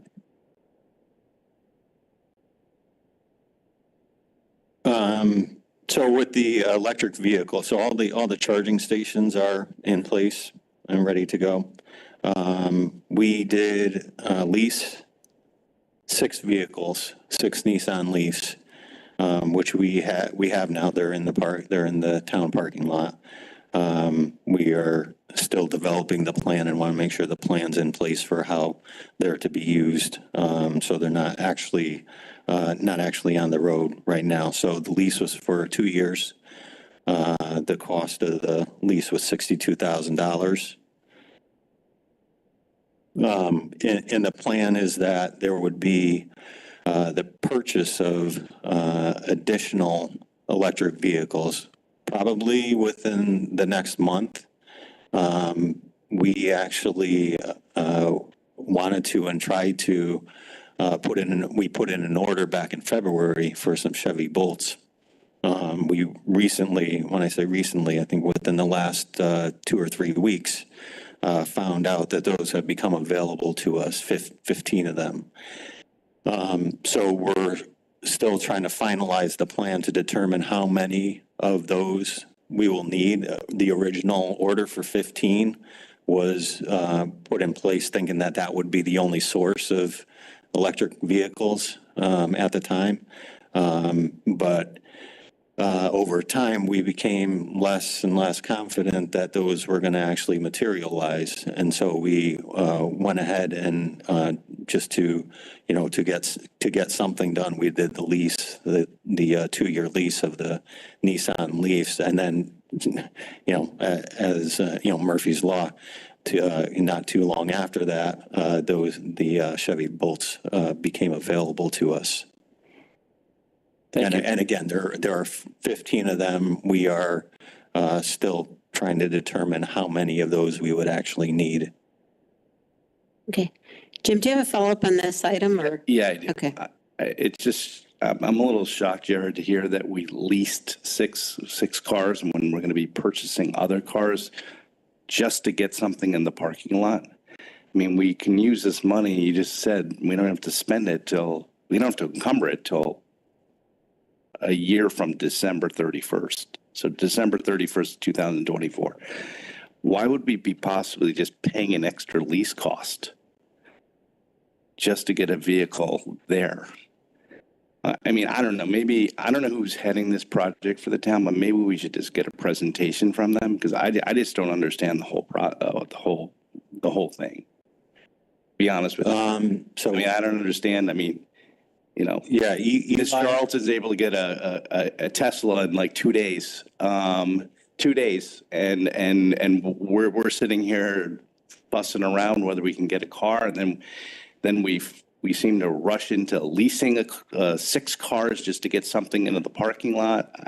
It just doesn't seem to make a lot of sense to me. So Eli Gasol is on. Eli, I don't know if you have anything that you want to add or if you can address Mr. Walsh's question. Yeah, no worries. Can you guys hear me? Yep. Yes. So the search for the EV vehicle started, I want to say, late last year. So we were looking at Chevy Bolts, Nissan Leafs, Tesla Model 3s, Kia Niros, Hyundai Ioniq, the Volkswagen ID4. So we did extensive research on all electric EVs, no hybrids, to see what would be a good fit for the town. Looking mainly at availability, cost, reliability, consumer reports, how long the car has been on the market. So I reached out to a few, what they consider government fleet managers for a bunch of the car manufacturers early this year. And I was told, good luck finding the cars. There's no chance you're going to get them this year. We can put you on the wait list for 2023, or you can get on the order list for 2024. With a little bit of continuance. And you may ask why. What I figured out was all these vehicles are being advertised like there's no tomorrow. I'm sure if they're on billboards or on TV. It's all about EV vehicles, but the inventory is very low, especially for fleet. We are looking for 15 cars of the same model, of the same color, usually a base model, which the car manufacturers tend to produce more of the premium models. So being persistent, we are finally able to get on order for 15 Chevy Bolts for the 2023 year. This order was placed back in February with a delivery of March for the 15 cars. March turned into May, May turned into June, July turned into September, and all of a sudden GM released that they're going to discontinue the Bolts. So then we said, do we really want cars that are going to be discontinued? And then another thing came up as all the unions are going on strike. So all the GM managers, government fleet guys, nobody can get me an answer as to whether these 15 cars were actually coming in. So we went out and we said, okay, what is available now? And that's when we found that there were 6 Nissan Leafs, all the same color, all base models. And it was about $60,000 for 24 months to lease all 6 vehicles. So to kickstart the program, we went through with the Leafs. Shortly after, we found out that the 15 Leafs are actually the 15 Bolts are actually showing up. And as of right now, I can't tell you if they're going to show up because they haven't yet, but I'm being told that they will within the next couple of weeks. So they're built, is what I'm hearing, but they have not arrived in Fairfield. Okay, Eli, this is Jim Walsh. If you can get a little closer to your speaker, I'm having a little difficulty hearing you. But I guess the question is, there's 6 cars you find. We were forced to lease them, or we had the right to purchase them, and we chose not to purchase them. We decided to lease them. We decided to lease them. And what was the benefit of leasing them versus purchasing them? There was, at the time, GM was talking about the Equinox being manufactured. That's a new EV SUV. So that wasn't going to be released until 2024.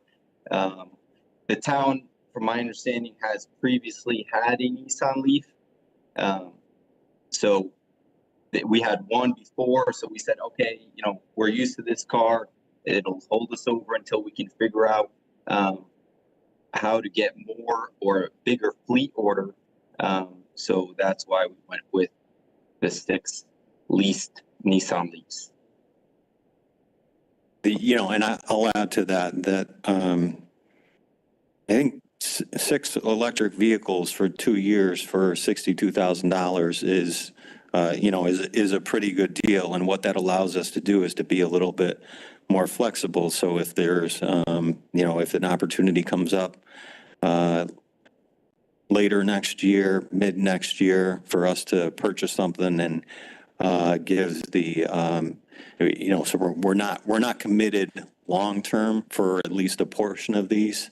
And so if the market shakes out a little bit, if more vehicles become available to purchase, then we're not locked into these for a long period of time, meaning we didn't purchase them. The total amount of these being $62,000, that still gives us a significant amount of money, $678,000 in this line item to work with. So it's, in some ways, it's kind of like allows us to try them out, and if it for whatever reason, and to test the market to see if anything's going to change within the market over the next 2 years, and we wouldn't be locked in. I think Jim probably has. Can you just clarify? You said they're not on the road, though, right? How long have we had these? 2 weeks. Yep. Eli? Yeah, they just got registered about a week ago. Okay. Sorry, Jim. I don't expect you to have this answer tonight, but when Mr. Bremer made the presentation, can you find out how many cars we were supposed to be purchasing with this money? What were we told during the ARPA presentation on how many cars he thought we were going to be getting? I thought he said he was going to spend about $40,000 a car. Because what I want to know is, are we still going to have that many cars at the end of this process? When we come out of ARPA, are we going to own that many cars, or all of a sudden we're going to end up with 6 less cars, and you're going to be coming to us saying, oh, on our operating budget now, I need 6 more either leases or or we're going to be seeking capital money for you to purchase another 6 cars, because that's not kind of what we kind of agreed to. I mean, the goal of the program with going EV is to slim our fleet. So the goal is to minimize the amount of cars that we currently have, and to decrease the size of our fleet. To minimize the amount of the fleet, but we were kind of told that we were going to get a certain number of cars. Right. My recollection was that number was 15. 15. Okay. So at the end of the process, when the ARPA money's finally gone, how many cars are we going to have?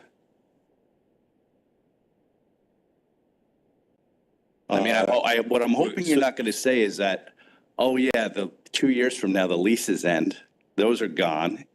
And now all of a sudden we're stuck with, 9 cars. Yeah, so I think that's over the next couple of weeks before the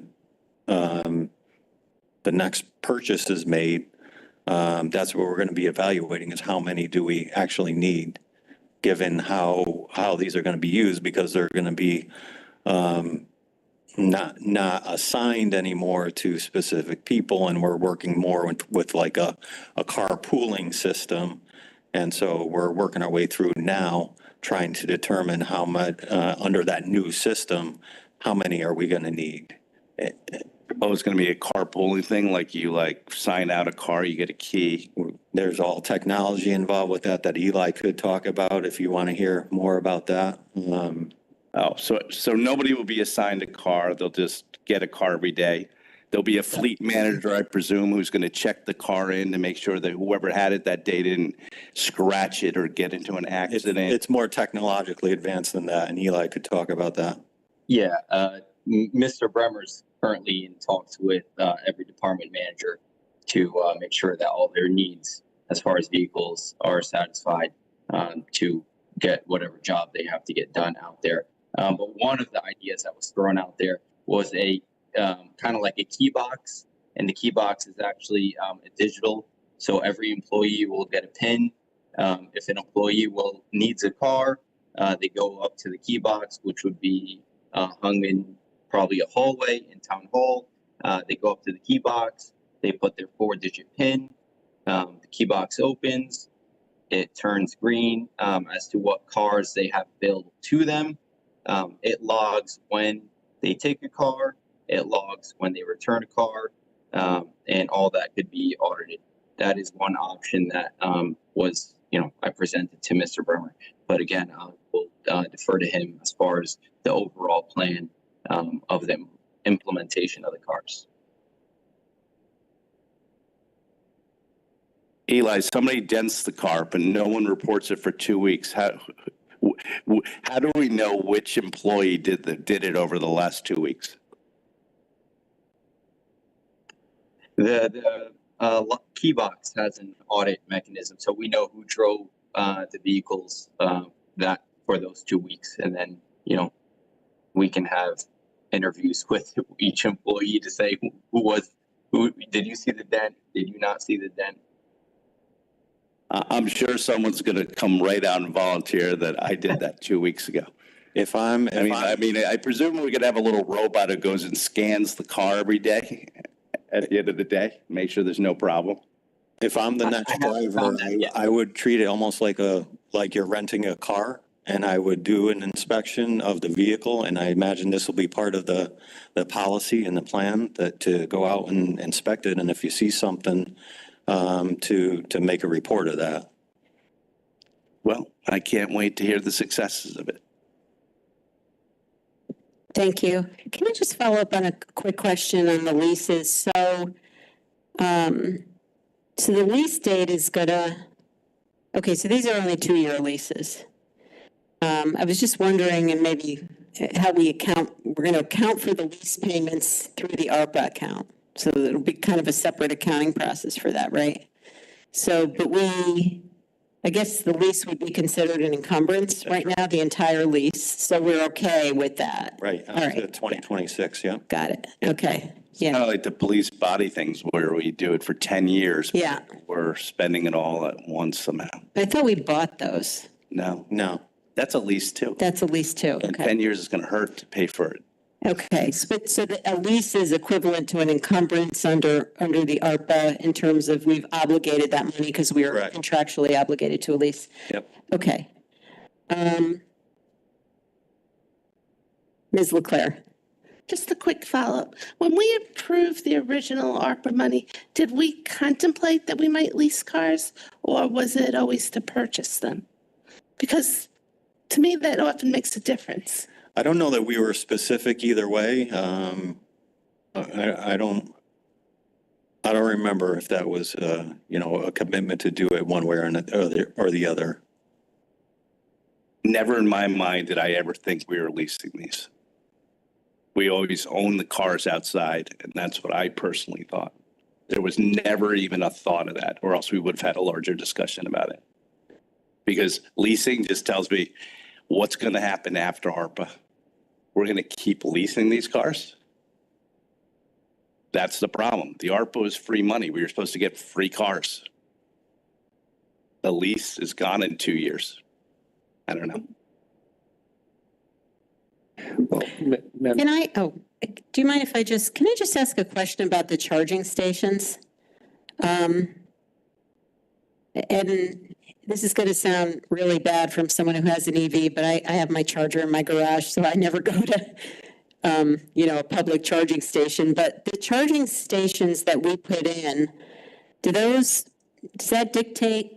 There's different chargers for Teslas and for other cars, right? So have we limited, what did we install, and does that limit what we can purchase? I got a little nervous when you said they were discontinuing the Chevy Bolts, and I'm just hoping we didn't put an infrastructure for charging that now is not going to be useful or is going to restrict us going forward. Can you help us understand that? Sure. So we installed Type 2 fast chargers, and they have universal charging ports. So they're able to charge any vehicles that we need to charge. Okay. All right, thank you. Anything else on EVs or Mr. Curley? So thank you. Mr. Walsh, I agree with you on the sentiment in terms of leasing versus buy. I don't know that leasing vehicles is something that we want to do long-term. That's certainly an analysis that the CFO and his staff can do. But I do take a little bit of comfort in the decision process that Eli outlined. I recognize that $62,000 is the equivalent of 1.5 cars. If we were spending 40, we're getting the use of 6 for 2 years. So, that to me feels like it's not a bad trade-off. Now, it's a timing question. I do think that at the end of this 2-year lease period, we should be through a lease versus buy analysis, and at that point decide a longer term whether we want to replace those with the purchase of vehicles, whether they're those 6 or whether it's 2 of the 6 or whatever it might be. But I do agree with your sentiment and think that if I understood the discussion points properly or correctly, this was really a stopgap because the 15 Chevys that were on order were indefinitely unavailable, and this kind of gave us some flexibility, and a 2-year lease seems to be a good way to fill that gap. But I do welcome an update on the carpooling decisions and whether you need 15 in total, whether we need 21, or whatever it might be. But I think that would be great to get an update when that's complete. Right, and the good thing is because of the market and the price of the vehicles is that because we've only spent $62,000, there's still money left where we could still, if we assume the number is 15 that we're going to end up with, we still have enough to purchase the 15. So we don't necessarily have to end up in a situation where after 2 years, we need to go to capital or we need to find another way to fund it. We'll still have money left over enough to purchase those.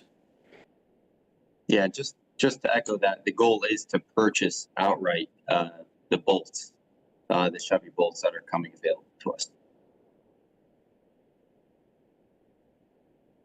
All right, I think we beat that one with it's a dead horse at this point. Can I ask a question about the hybrid meeting technology? That was one we were all anxiously awaiting, and I see a bunch of money has been spent and encumbered. I'm assuming the room we're in does not have the hybrid technology. Is that correct? Like, where is this at this point in terms of installation? And do you have an update on the overall? Well, actually, I'm just reading your comment here. Right. That's just a deposit. So nothing's implemented at this point. It's not fully functional from what I understand. And it will be functional in this room eventually? That is my understanding. This room, town hall, fire center? Yes. Okay.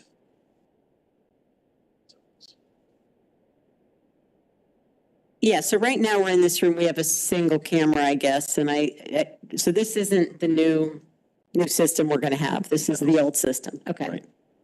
But Madam Chair, I do recall watching back some FairTV footage that these cameras on the sides have been used. I think the single camera is used for WebEx, but I do believe FairTV has the ability to cut between the 4. So but this isn't the new technology that's been installed, right? These cameras on the wall?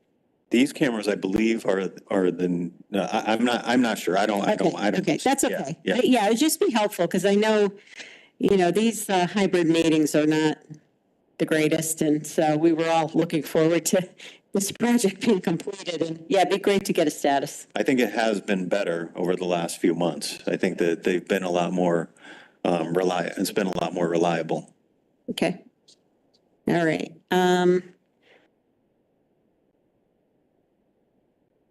Did anyone, and are we Are we going to close any of these out at any point? I'm just wondering about, are we done with COVID recovery assistance and some of these other small things? I'm sorry, can you repeat the question? I was just, like COVID recovery assistance, I assume we've stopped doing that, right? Right, so my plan right now is with all of this, with all these is by the end of the year, we'll be fixed. We'll know, at that point, we'll probably have closed off the COVID recovery assistance, and everything else will be known. So if there are things on here that we aren't going to do for whatever reason, that and there's money right now that is unallocated, that all of that money would be allocated by the end of this year. Okay, and last question, Phil Pyle, $1 million. Is that really Penfield? Because we've got 760, it looks like some money's been spent, 766 is remaining. Was that, I'm trying to remember when we did the Penfield approval, was this million part of that number? Was this for the Penfield remediation?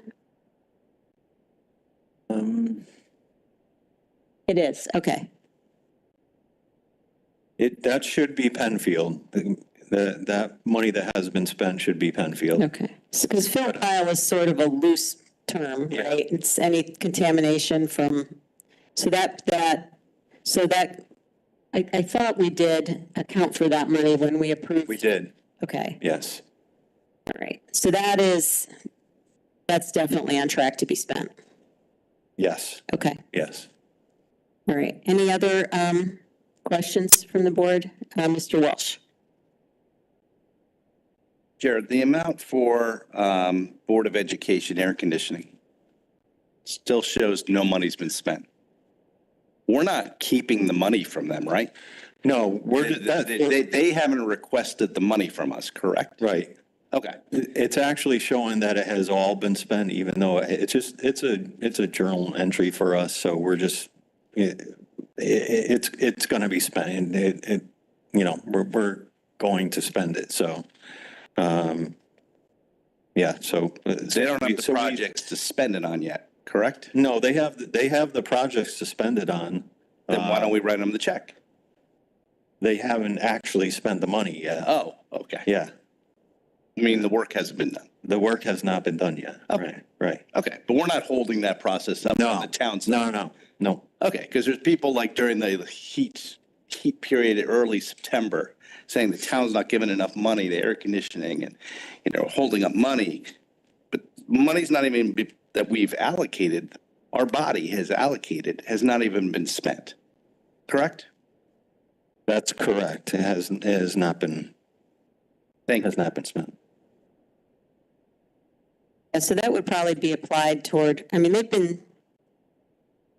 they're doing these projects during the summers, right? So it just seems like it's a matter of which bucket the money's coming from, whether it came from bonding or grants or this.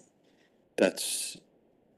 We just have to make sure to have it come from this bucket before the deadline. Yes. Okay. Yep. So if it hasn't been spent yet, it'll be spent hopefully next summer. Yep. Because we know they have very large projects approved that are in process, so, okay. Other questions? All right.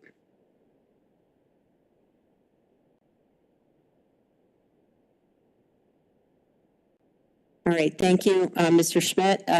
So we're going to move to item 8, to hear, consider, and act upon fund transfers for FY23 operational activity.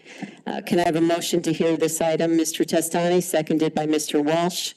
The materials for this item are on page 145 of the posted backup, and I'll turn it over to Ms. Bossy and Mr. Schmidt to take us through it. Okay, every year we have some departments that go over their legal authorized appropriation to spend. So the departments that you're seeing in the middle of the page, we're going to be taking money from DPW Ops, the 313, because they have favorability in their budget this year. The departments that were over budget are the ones where that has a dollar amount on the right-hand side. So if we start, some of these you guys, we've talked about in the quarterly. Legal services was over by almost 35,000. The bulk of that, in looking at the expenses, were fire arbitration expenses.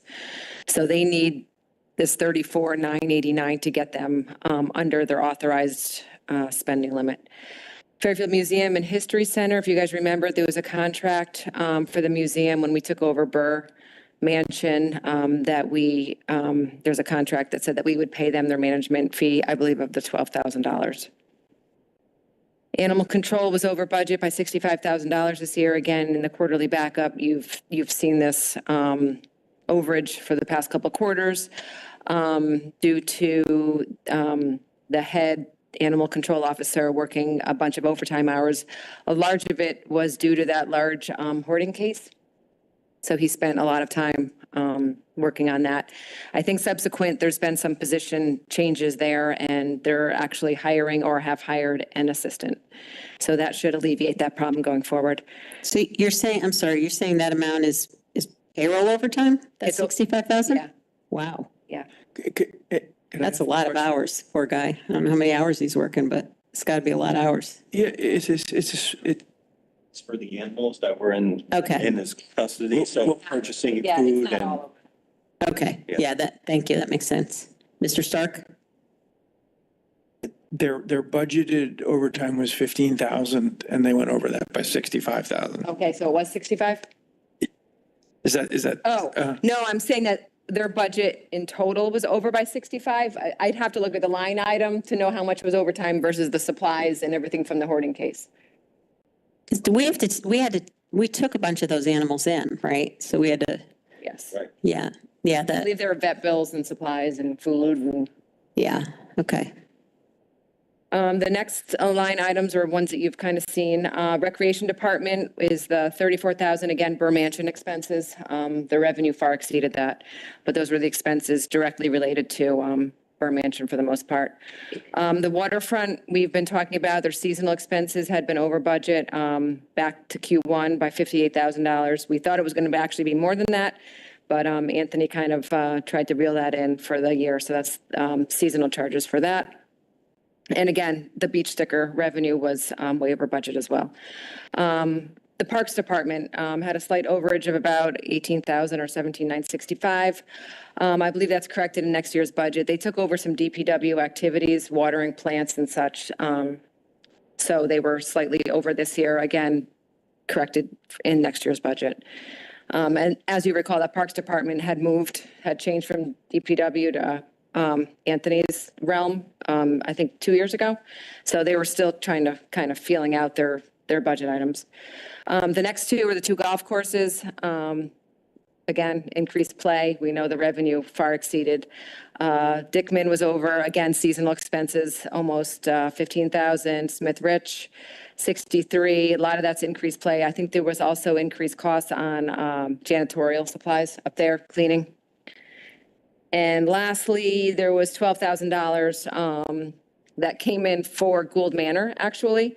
But the way that the accounting works, so it comes into our cash account, and we have to then recognize the expense side on for the $12,000. So they actually netted each other in the general fund. But we had to stick that expense into a general fund line as it was expensed a couple of years ago. Again, Gould Manor, it was Storm Ida. I don't know if I said that from the feds. So those handful of departments were over budget, so we need 313 to make them whole. And again, DPW ops, as we've talked about, had some favorability, so that's where I would transfer those budget dollars from DPW ops to those departments. And again, all this has been accounted for in our quarterly numbers, so it's a budget transfer only. Okay, thank you. Questions? Mr. Mottola? I get all the transfers, but why did DPW have such favorability? Really? It was a mild winter. Really, there's different line items, but the bulk of it was the electricity, the gas, the snow overtime.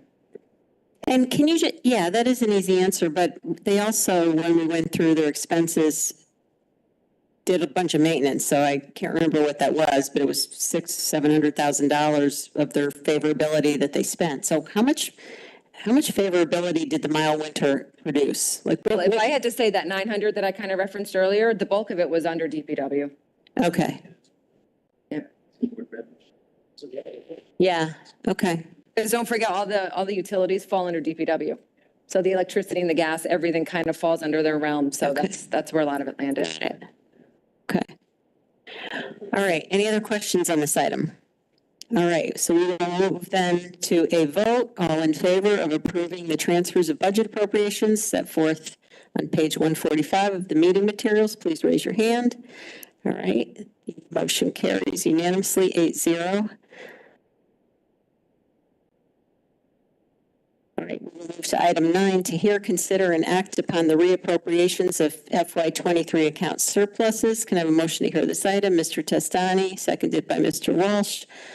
The materials for this item are on pages 146 through 154 of the posted backup, and back to Ms. Bassi and Mr. Schmidt to take us through these. Okay, what these town reappropriations, there's about 247,000. We'll deal with the upper part first before we scroll down to WPCA. These are funds that were specifically budgeted for certain projects that were not spent this past fiscal year. Every year this happens. This is not a new event. So if we scroll down, so there's about about 5 departments who are requesting these funds then be transferred into their 24 budget so that they would be able to spend them. I believe most of the department heads are here in case you wanted to hear from them directly. But if we start at the top, there are letters in the backup from each department head that kind of itemizes out each of the projects and what these funds are to be used for. Human resources was the first one, just going down the sheet. 75,000. You guys are probably intimately familiar with this. We've reappropriated this one for a couple of years now, and it has to do with the time and attendance module. So there's a letter from Kathleen, and I believe Peter Ritchie's on if there's any questions regarding the time and attendance project for 75,000. Question is, and I'm not trying to be sarcastic, but are we actually ever going to get this one done? Oh, there's Peter. I'm going to defer to Peter Ritchie. You're muted. Can you hear me now? Can you hear me now? Yes. Can you hear me now?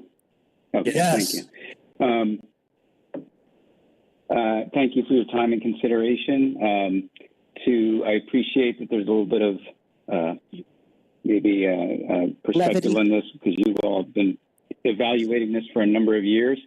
But at this point, I actually had started to have some discussions with 3 different vendors to understand at a high level kind of their capabilities relative to our scope of work and business needs. So we've started to get some traction over the summer and expect fully to deliver a proposal within this fiscal year. I don't want to say that it will exactly happen or how it will happen, but at least we'll have fully evaluated it and be able to come back with an update on that.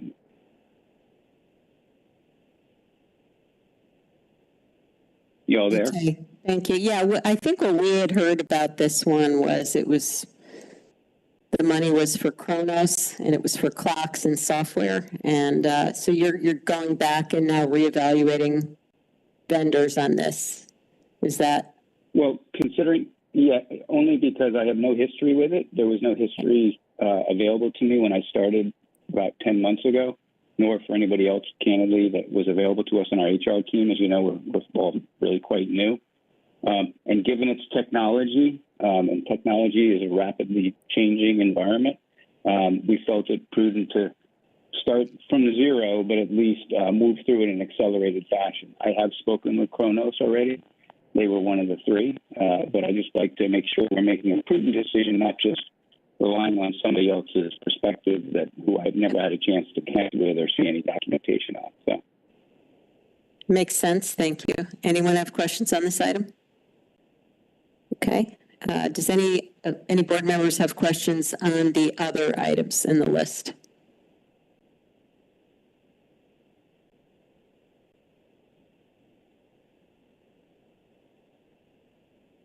All right. So if there are no additional, well, actually, I guess we should probably vote on, do we need to vote on WPCA separately? Actually, I have a question. Okay, Jim, yeah. The amount for can the chief explain the fire department one? Because I'm a little confused. Most of these are normally things that were in am I mistaken, Caitlin? I thought most of these were things that they just didn't get to or they're asking for carryovers to the next year. Is that correct? Historically, yes. Okay. The fire department seems to be a carryover of what? They were requesting the protective gear and they weren't able to purchase it? Or is this a new purchase because they had extra money in their budget? Chief, are you able to address Mr. Walsh's question? Yeah, Dennis, Chief McCarthy here. This was a new request as a result of the OSHA inspection that we went through in the spring. We had, as you may recall, a plan to replace our turnout gear, and we had a matrix that we developed similar to major equipment replacement matrices, and we were operating on that premise and budgeting it each year to replace some 20 sets. In the OSHA inspection, we were informed by OSHA that they were enforcing a regulation that requires us to retire all of the coats and pants when they reach 10 years of life from the date of manufacturer, not the date we put it in service, not the date we unwrap it, not the date we first use it, but on the date sewn into the garment from the date of manufacturer. So in order to be in compliance with that, we identified the need for 25 additional sets, and we have roughly 200 sets of gear. Each firefighter is provided with 2 sets of gear.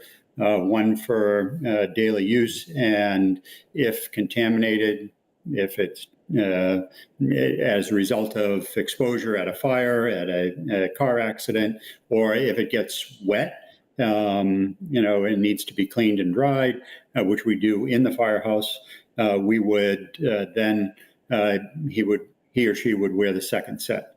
So we needed to increase the number of sets that we had because 25 sets are required to be end of life and discarded this fiscal year.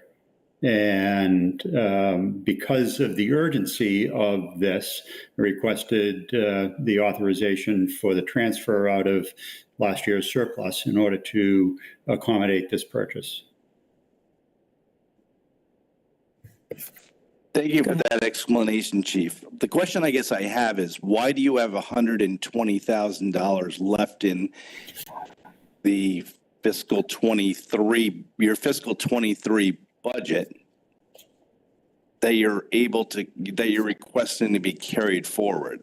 Like, why is that $120,000 still there? What didn't you spend money on that you had budgeted for? So we had, it's roughly a little over 1% of our total budget. And we were able to track all of our expenses, particularly payroll expenses and overtime expenses. We anticipated coming much closer to zero, netting zero. We did have retirements retirements of some personnel that were on sick or injury leave, which allowed us to save overtime costs. We did have a very light year as far as storm emergencies. There were no major mobilizations for weather events, which do have a significant impact on our budget. And there were a number of lines within the budget that contributed above and beyond just the payroll that cobbled together gave us a favorable surplus at the end. Well, thank you for that explanation. It was just a little odd, Chief, because we're not used to on these reappropriations kind of getting a new 14-point analysis on something else. But I understand why you need it. And thank you for explaining how you have the money left over. So that's great. Yeah. Thank you. If I can just add, we have never come back before with a request like this. It is a first in the 7 or 8 years that I've been here. And it really is a result of the exigent circumstances from the OSHA inspection. Understand. Thank you. Thank you. Lori, just a quick follow. Hey, Chief, how are you? Good evening. What's the lead time on these? I mean, are we going to meet? I'm just, I guess, a little concerned about, you may have already said it, so forgive me. I'm just want to make sure we're going to, have enough for all our firefighters. So good question. We do have an active bid. So we have a vendor that we're able to go to right away and place an order. And we expect that delivery is between 8 and 12 weeks. So by year end, we will have solved this problem. And you think we'll be okay until then, Chief? Is there a way to expedite it at all? Do you think that's necessary? Pardon me? Think it's necessary to expedite, if possible? Unfortunately, there is no method to move the process quicker. As we've found out with every commodity that we deal with, these are national manufacturers that are servicing departments large and small. We're in the queue. And we know what we need. Actually, in anticipation of this approval, we have had everyone measured and the order is ready to go. Oh, that's great. Okay. Thanks, Chief. Thank you. Thank you, Mr. Testani. And just if anyone's looking for more detail on the chief's explanation, back in the town's analysis of the $9 million surplus, those detailed pages, the fire department budget is in there on page, it's printed page 2 of 7 on the bottom, and you can see the various line items where there are savings in a bunch of different departments that cover, a bunch of different line items that cover the 120. But thank you, Mr. Walsh, for that question, because that is different than the other ones. So I think we probably need to vote on the WPCA separately. So why don't we go ahead and take a vote on this item if no one else has questions? Okay, so all in favor of approving the reappropriations in the amount of $247,159 of fiscal 23 account surpluses set forth on page 146, please raise your hand. Okay, the motion carries 8-0 unanimously. We'll continue with this item, WPCA reappropriations in the amount of $1,190,000. So there's some detail on the bottom here. Who's gonna, or Mr. Schmidt, are you gonna walk through these? Or Ms. Bassi? Yeah, I wasn't going to really walk through them. These are all projects that were approved by you guys and all the other 3 boards. Those are just the dollar amounts that have not been spent yet. All these have already been approved to come out of their fund balance. Yep. And these look like the full amounts, right? So I'm guessing these haven't been started yet? Or? They're all full except for the carriage drive. That's residual because that one was from last year as well. But the 300s, the 300s are all full for the design of the pump stations.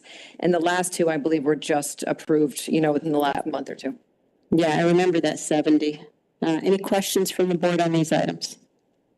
All right. So all in favor of approving the reappropriations of fiscal 23 account surpluses for the WPCA in the amount of $1,190,000. $190,000. Please say aye. Aye. All right, thank you. The motion carries unanimously 8-0. All right. Move to item 10, to hear, consider, and act on any communications. Oh, sorry, Ms. Bossy, do you have something? I just wanted to, in everything that we did tonight, just give you a sense for where the fund balance may or may not lie. Right now, it looks like if everything kind of remains the same, so we'd need about 600,000 to fall to fund balance. Okay, which is why I'm kind of going, and I know that we're going to talk about the 9 million maybe at the next meeting or the next meeting to talk about where that's going to be transferred to. I know. So in thinking about that, I had a conversation with Joe regarding our auditor on other topics. So in order to maybe mitigate what happened last year with more falling to fund balance than we wanted to, he had an idea of possibly doing a resolution that you guys would vote on to say how much you want to fall, so that any residual dollar amount won't fall arbitrarily after, we kind of thought. So if as part of the transfer stuff, you guys say, well, I want to stay at 11.75 or whatever it is, there could be a voting item that, a resolution that would come to the board and say, this is where we want to be, and anything other could then be transferred to, A debt service or wherever. something. Okay. Wherever the transfer. So because there could be small nuances is the point, and the lease stuff happens later, and there's a new GASB requirement now and for subscriptions. And so I just didn't want to be in that same boat again. Yeah, no, that's good. I also, and I'm glad you raised that because it reminded me, I think last year when we went through when we had that vote in November or whatever it was, I thought we put away a piece of last year's surplus for this year's fund balance. And so I don't want to forget about that. I happened to go back and look at that recently for some crazy reason.